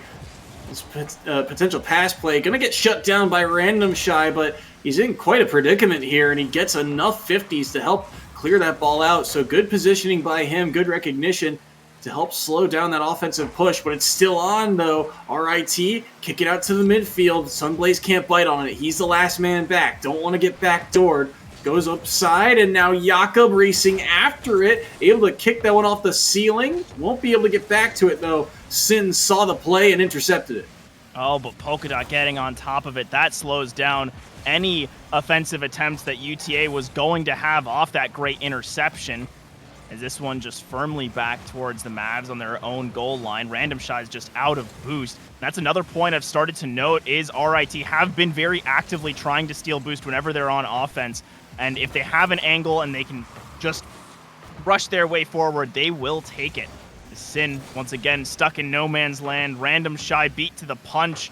And Polkadot unable to get a touch immediately. These are dicey positions as Sunblaze is just going to demo out the backside. Big demo there as RIT was still trying to find a way to hustle back with those boost steals on target, but right now UTA, they are the ones that the emphasis is on for. They've got to find a way to get this touch in front. Can't find the pass off the corner. Random Shy will dump it back into the orange half, but Sunblaze is up so early to kick this one to his teammate. And even on those types of plays where you're just kind of lofting it in, RIT are able to connect on these passes to get the ball out. Sunblaze, double tap attempt, had the touch, but just couldn't tuck it in short side. The rebound ricochets high. Another one kicked to the corner. Sunblaze turns back on the fake, trying to get this one to the wall. He does. Does he have enough boost? Goes low with it instead, and the flick was just a second late. Sin gets a much needed clear. And that gives just a little bit of breathing room for the Mavs. Sebward's gonna drop this one down. Random Shy can't collect, and now it's right on target, sent away by Random Shy, finally getting a touchdown. Now Jakob's gonna slow this as we reach the final minute. RIT, I know that they want to get another goal. They're angling for it. That was almost the connection, but still, watch for RIT to start playing time. Play for some of these bouncier balls, not so much north-south. See a little bit more of that east-west, but you can't give away an opportunity as a big tackle in front of Polkadot. Oh, a chance for Random Shy, and he just misses. Far post and wide. That one could have been the equalizer. Maybe another one all the way across Polkadot. Too fast for him to dive at it. He'll get a pinch. And this is keeping RIT in their own back third, and it allows UTA to grab some boost, some sustained pressure here. Sin centering pass, but too far out of the reach, and Sunblaze will be able to clear this one high off the backboard, and Sebward will score with 14 seconds remaining. The Tigers have a 2-0 lead. And this is the 6-0 squad, just showing why it hasn't just been strength of schedule. They're able to deliver when it counts, as right there on the goal line, grabbing another goal for Sebward's pockets.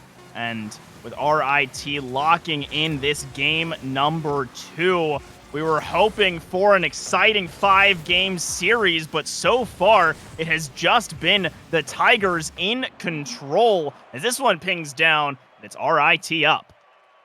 RIT moved a match point, and I'm going to have to dust off the calendar to see the last time UTA got swept by anybody. But RIT are about to do it if they can steal this third game away. But I mean, they just look so solid at all phases right now. They are so fast to the punch. They're winning a lot of good 50s, but you look at these offensive chances, they have to work hard for them, but they're making the most out of little opportunities. Think of the chances late, even though they don't go in, and Sebward's able to make that pass off the wall with just 16 boost. He's able to find his teammates. Positionally, RIT just feels so comfortable. And UTA, while they are able to slow down this offense, keep them to just a 2-goal differential here in this game, it still feels like they haven't quite, shattered the glass of this defense. They haven't quite found a way to really wrench a gap open. It feels like they have a game plan and there are opportunities, but they're too far and few in between right now. And RIT,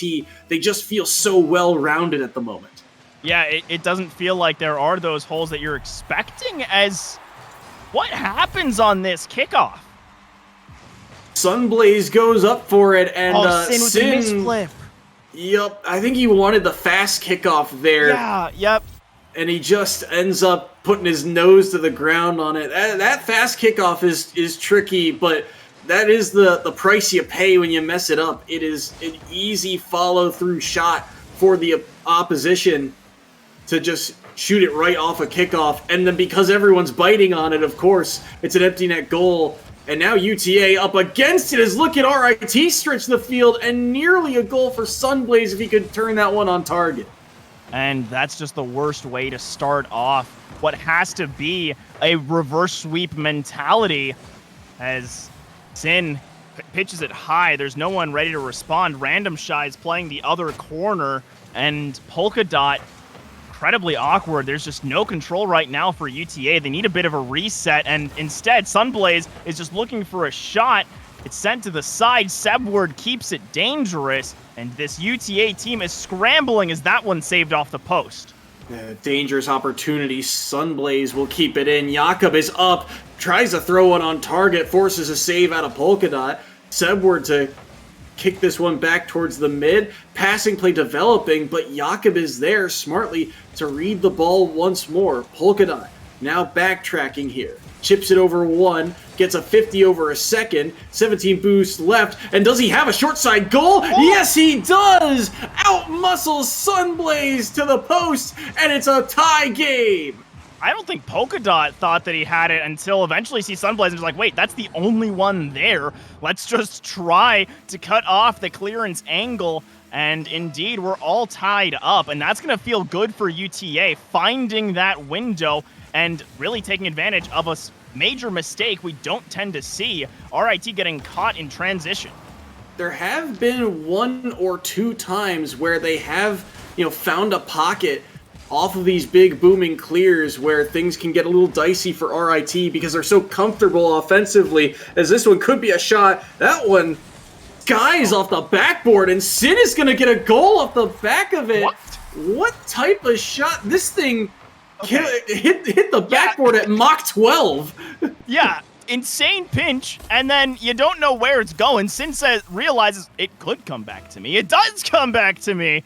And UTA, I mean, they didn't necessarily set up these spots, but they're up 2-1. We've seen that these are low-scoring games, and it's incredibly difficult for either squad to break in. But more than that, it gives them the space to try and add in the confidence that I think is missing from this Mavericks team. And on top of that, too, right, you talk about the low-scoring games.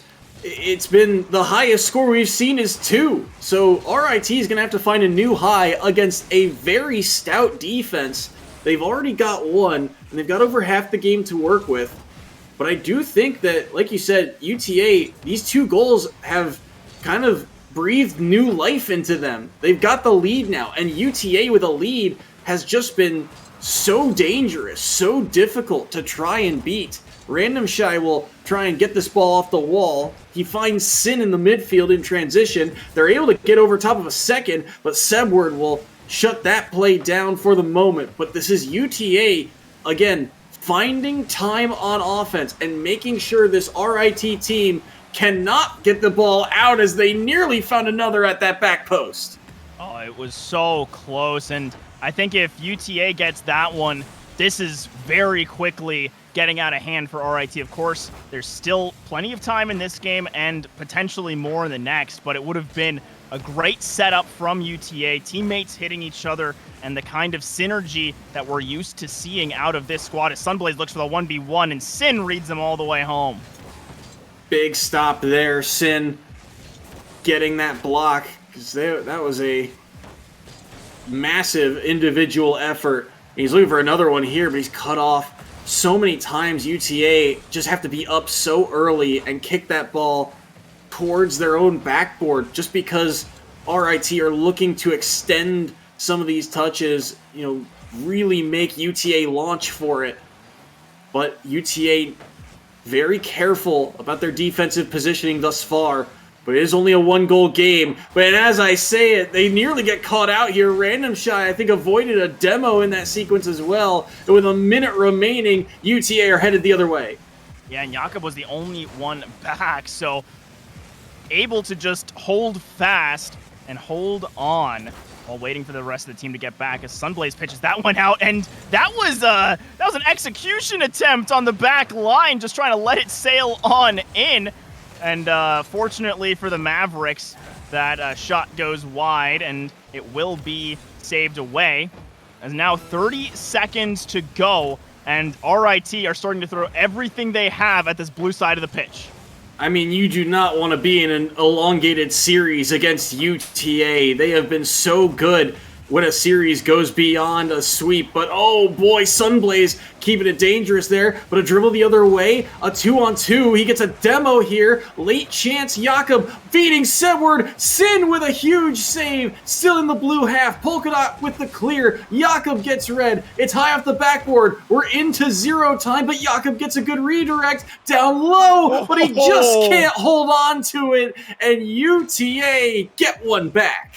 That was scary for a second as it hit zero, and I saw Jakob get the clear back. I was like, oh my gosh, we're going to go to OT again. Are we going to have this somehow sweep back for RIT? But no, UTA holds on off of some really impressive moments from Sin. The last two saves on the back line, reading exactly what the opposition is trying to do. Sin played the option between the shot and the pass perfectly, able to cover both, and eventually making that save off the pitch to the center. And now UTA, they've got some life. They've got a game under their belt, but again, those goals weren't the prettiest in Game 3. So now we're going to need to see a little bit more than some opportunities handed over for the Mavs to take us to a Game 5. And remember, too, RIT's only goal was a kickoff goal. So UTA, that was essentially a 2-0 win for them because of the way that game kind of paced out. And they're going to get one early here. Sin jumps at the opportunity. Jakob here on the backboard, not the best of touches. And I believe that was Sebward. Yep, had to bite on Random Shy's whiff. And Sin plays cleanup crew and gets the opener of Game 4. And that's how you do it, UTA. You crash the net, you make your opponents think, and you get a go-ahead goal in the opening 15 seconds. As this series starting to heat up, but RIT want no part of that. They want to get this going the other way as soon as possible as Sebward shut down on the backboard. RIT in that game loss they just took did outshoot UTA, and certainly I think had higher quality chances, but UTA's defense coming alive here and getting the stops they need. Polkadot trying to be a playmaker here towards the backboard, but can't do too much with it. Doesn't get the corner boost either. 50 kicks down. Sunblaze is there. He looks for Jakob, but that's a massive clear by Polkadot. Sebward now chipping it, looking for Jakob. Blocked by Random Shy. And now a couple of these elongated passes by RIT are starting to get cut off. The midfield game from UTA has stepped up. That it has, but on that last drive, some impressive stuff out of Sebward. Making, really extending his tank as much as possible to try and keep this ball downfield. Doesn't result in too much, as Sin has really been stepping up at cutting off a lot of these passing lanes as we see Polkadot just race into Sunblaze. And this aggression, didn't see much of it. It's going to start turning into some more physicality, and now another chance as Sin just a little too far ahead of the play.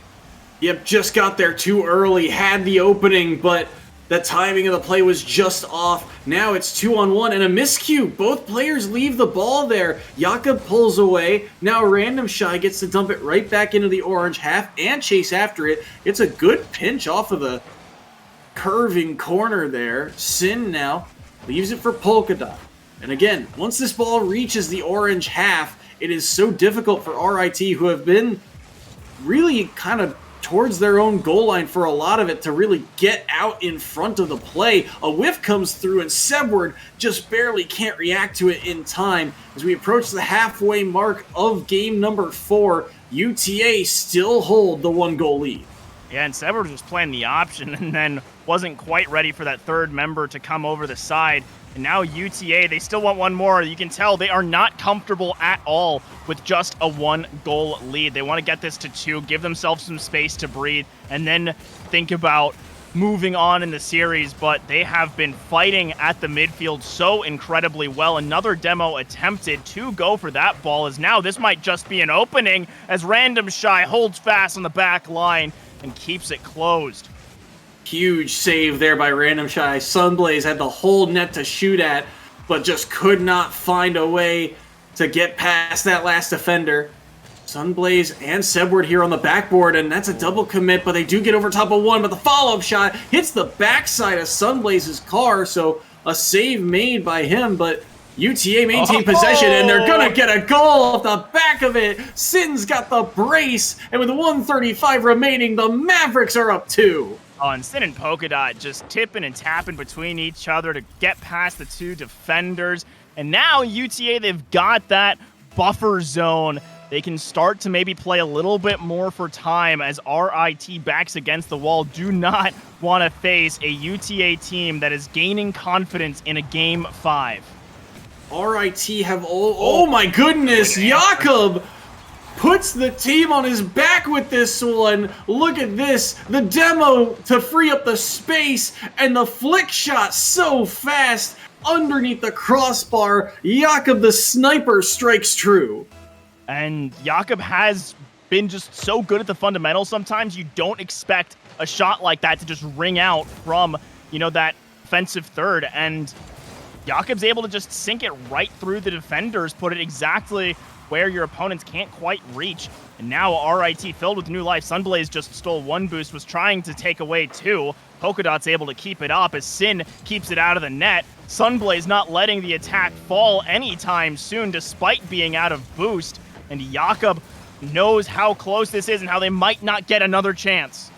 50 seconds remaining. They gotta come up with something, but the ball gets kicked into the orange half. Polkadot being a menace there, got the bump as well. Jakob is forced to go now. Beats Sin. Sunblaze is up, but he can't beat Random Shy cleanly. It's still in the orange half, now punched forward by Sebward. Kicked right back to midfield. Sebward has to go again. No boost in his tank, though, as Jakob will turn from the ceiling. Air dribble attempt. Goes short side, and he's looking for a bump, but no one was there. Sebward now through the corner, looking to find another chance in front, and it's Random Shy to get the block. The follow-up by Jakob is denied as well, but RIT in short time remaining, they're pushing, but they're not breaking through. Oh, and that was such a big clear from Polkadot. Oh, but now it's a 1v1 with Sebward and Sin, and Sin once again holds the line, reads the defense. Jakob can't have a shot. There's going to be an attempt to keep it up from Sebward and Sunblaze, but this one's ricocheting down. Sebward doesn't get the best touch, and no one can keep it up any longer as UTA take us to Game 5. We've been looking for something like this all night with how close a lot of these records are, but this is the one that delivers, and oh, what a series this is. I mean, this is so back and forth. To give you an idea of how strong RIT have been performing, they've dropped one game throughout the first 6 weeks of action. That one loss came to Northern Arizona. They were actually outscored in that series as well, 9-8. But outside of that, they have been spectacular. And UTA, the defending league champs, although it's 3 new faces, or at least newer faces, they have a chance to establish themselves by knocking down the last undefeated team in EGFC. And that would be a huge team to knock down, and I think really speak to some doubts that are coming through about this roster, just given their past couple weeks where they're showing they can bleed. It wasn't just the dominance that we saw out of the old rosters and even this squad in the earlier weeks.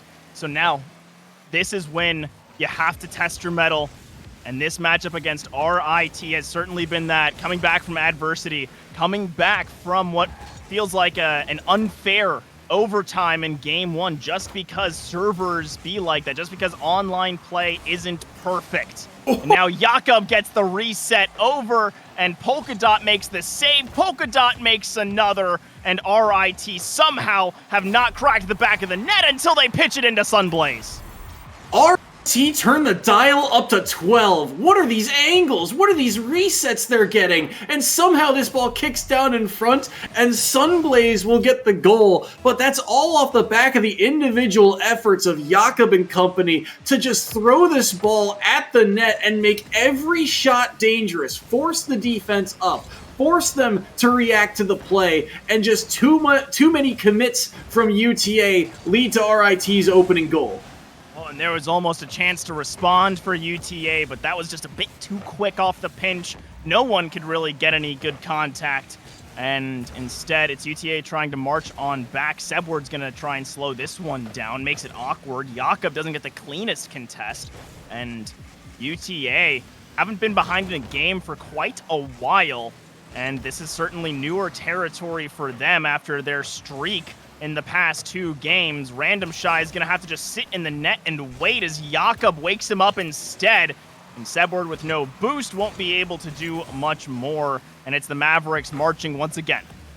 Starting to get this ball onto the right side of the pitch if you're a fan of UTA, but still going to be difficult for them to break through right now. Random Shy keeps it in, high off the backboard. Sebward to clear it to the opposite side. Goes right back down to the lower third, and Sebward will kill it to the boards for now. Jakob picked up a little bit of boost and was able to get that ball out thanks to his teammates clearing it.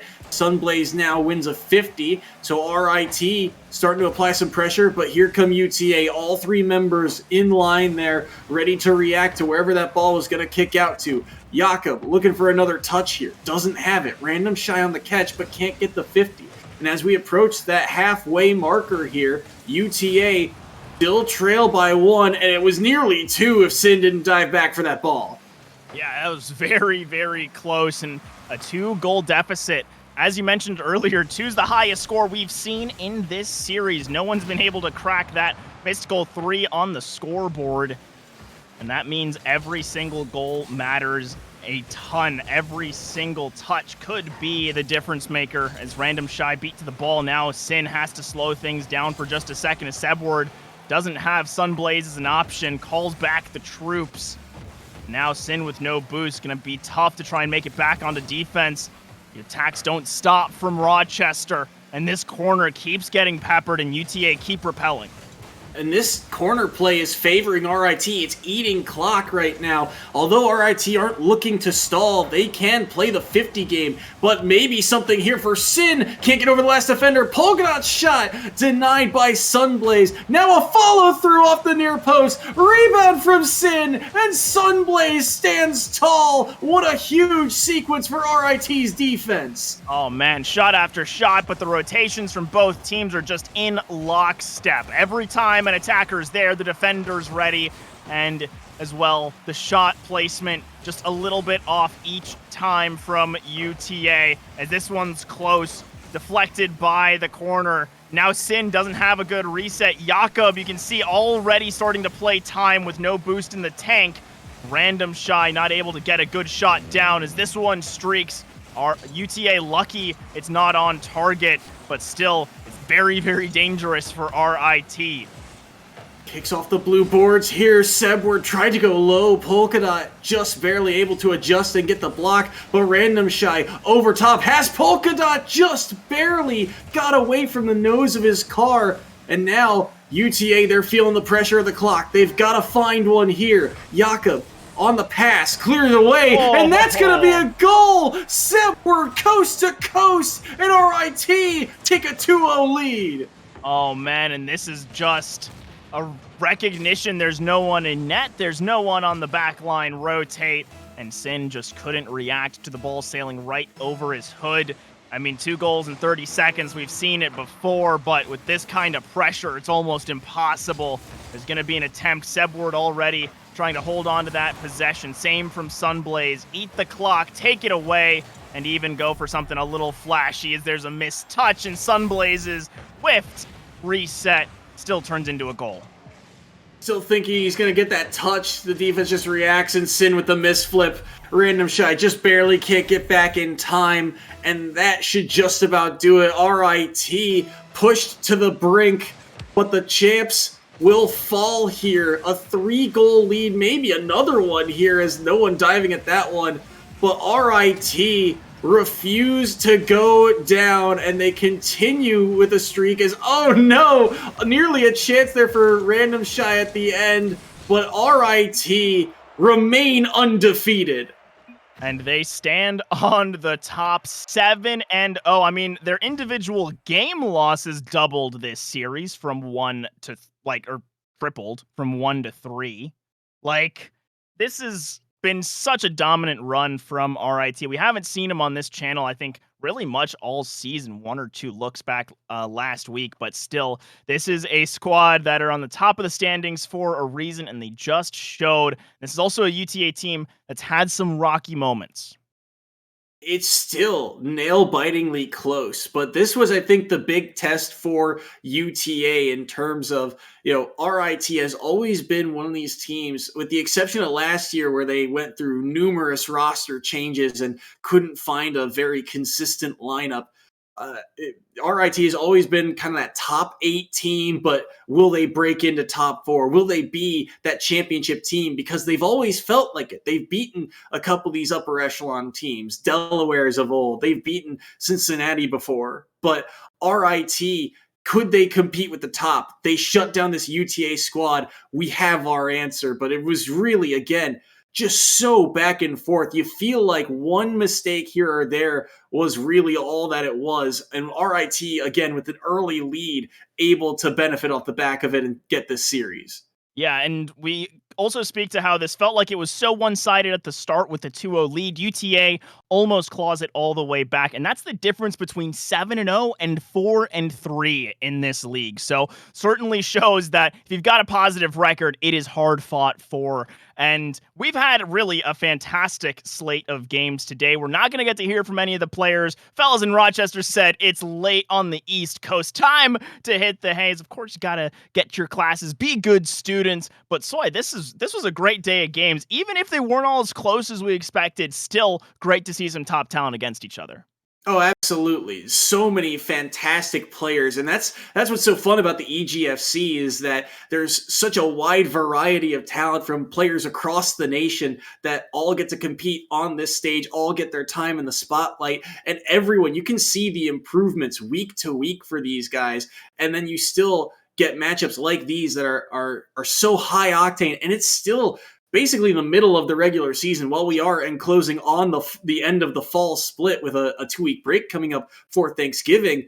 It is still the middle portion of the year. And I feel like this week with all of these matchups, this is going to be that week where potentially you look back on and see, all right, now we have the head-to-head tiebreaker over this team. Now we have the head-to-head over someone else. RIT with a massive win over UTA, that's really going to help them in the standings. It's been a long time since they've been atop the EGFC at the #1 spot heading into the fall split, but they've got one more week to try and clear that up. But it still goes to show, I mean, in a series like this, that it's really not that far off. Like you mentioned, UTA, they fall to 4-3, but they are the defending champs. This is still an experienced squad. They are not that far off. Exactly. It shows just how exciting this league is and how we're only about halfway through the season. We're going to, again, take that break. So if you want more EGFC, you'll have to pack it in for the rest of this week. There's going to be Overwatch tomorrow, Valorant on Friday, and then, again, that extended break for the holidays before we wrap up the season going to the winter break. But that's been it from us here at the EGFC. Soy Sauce, it's been fantastic. Huge shout out to our producer MGO holding things down behind the cameras, and shout out to you guys at home for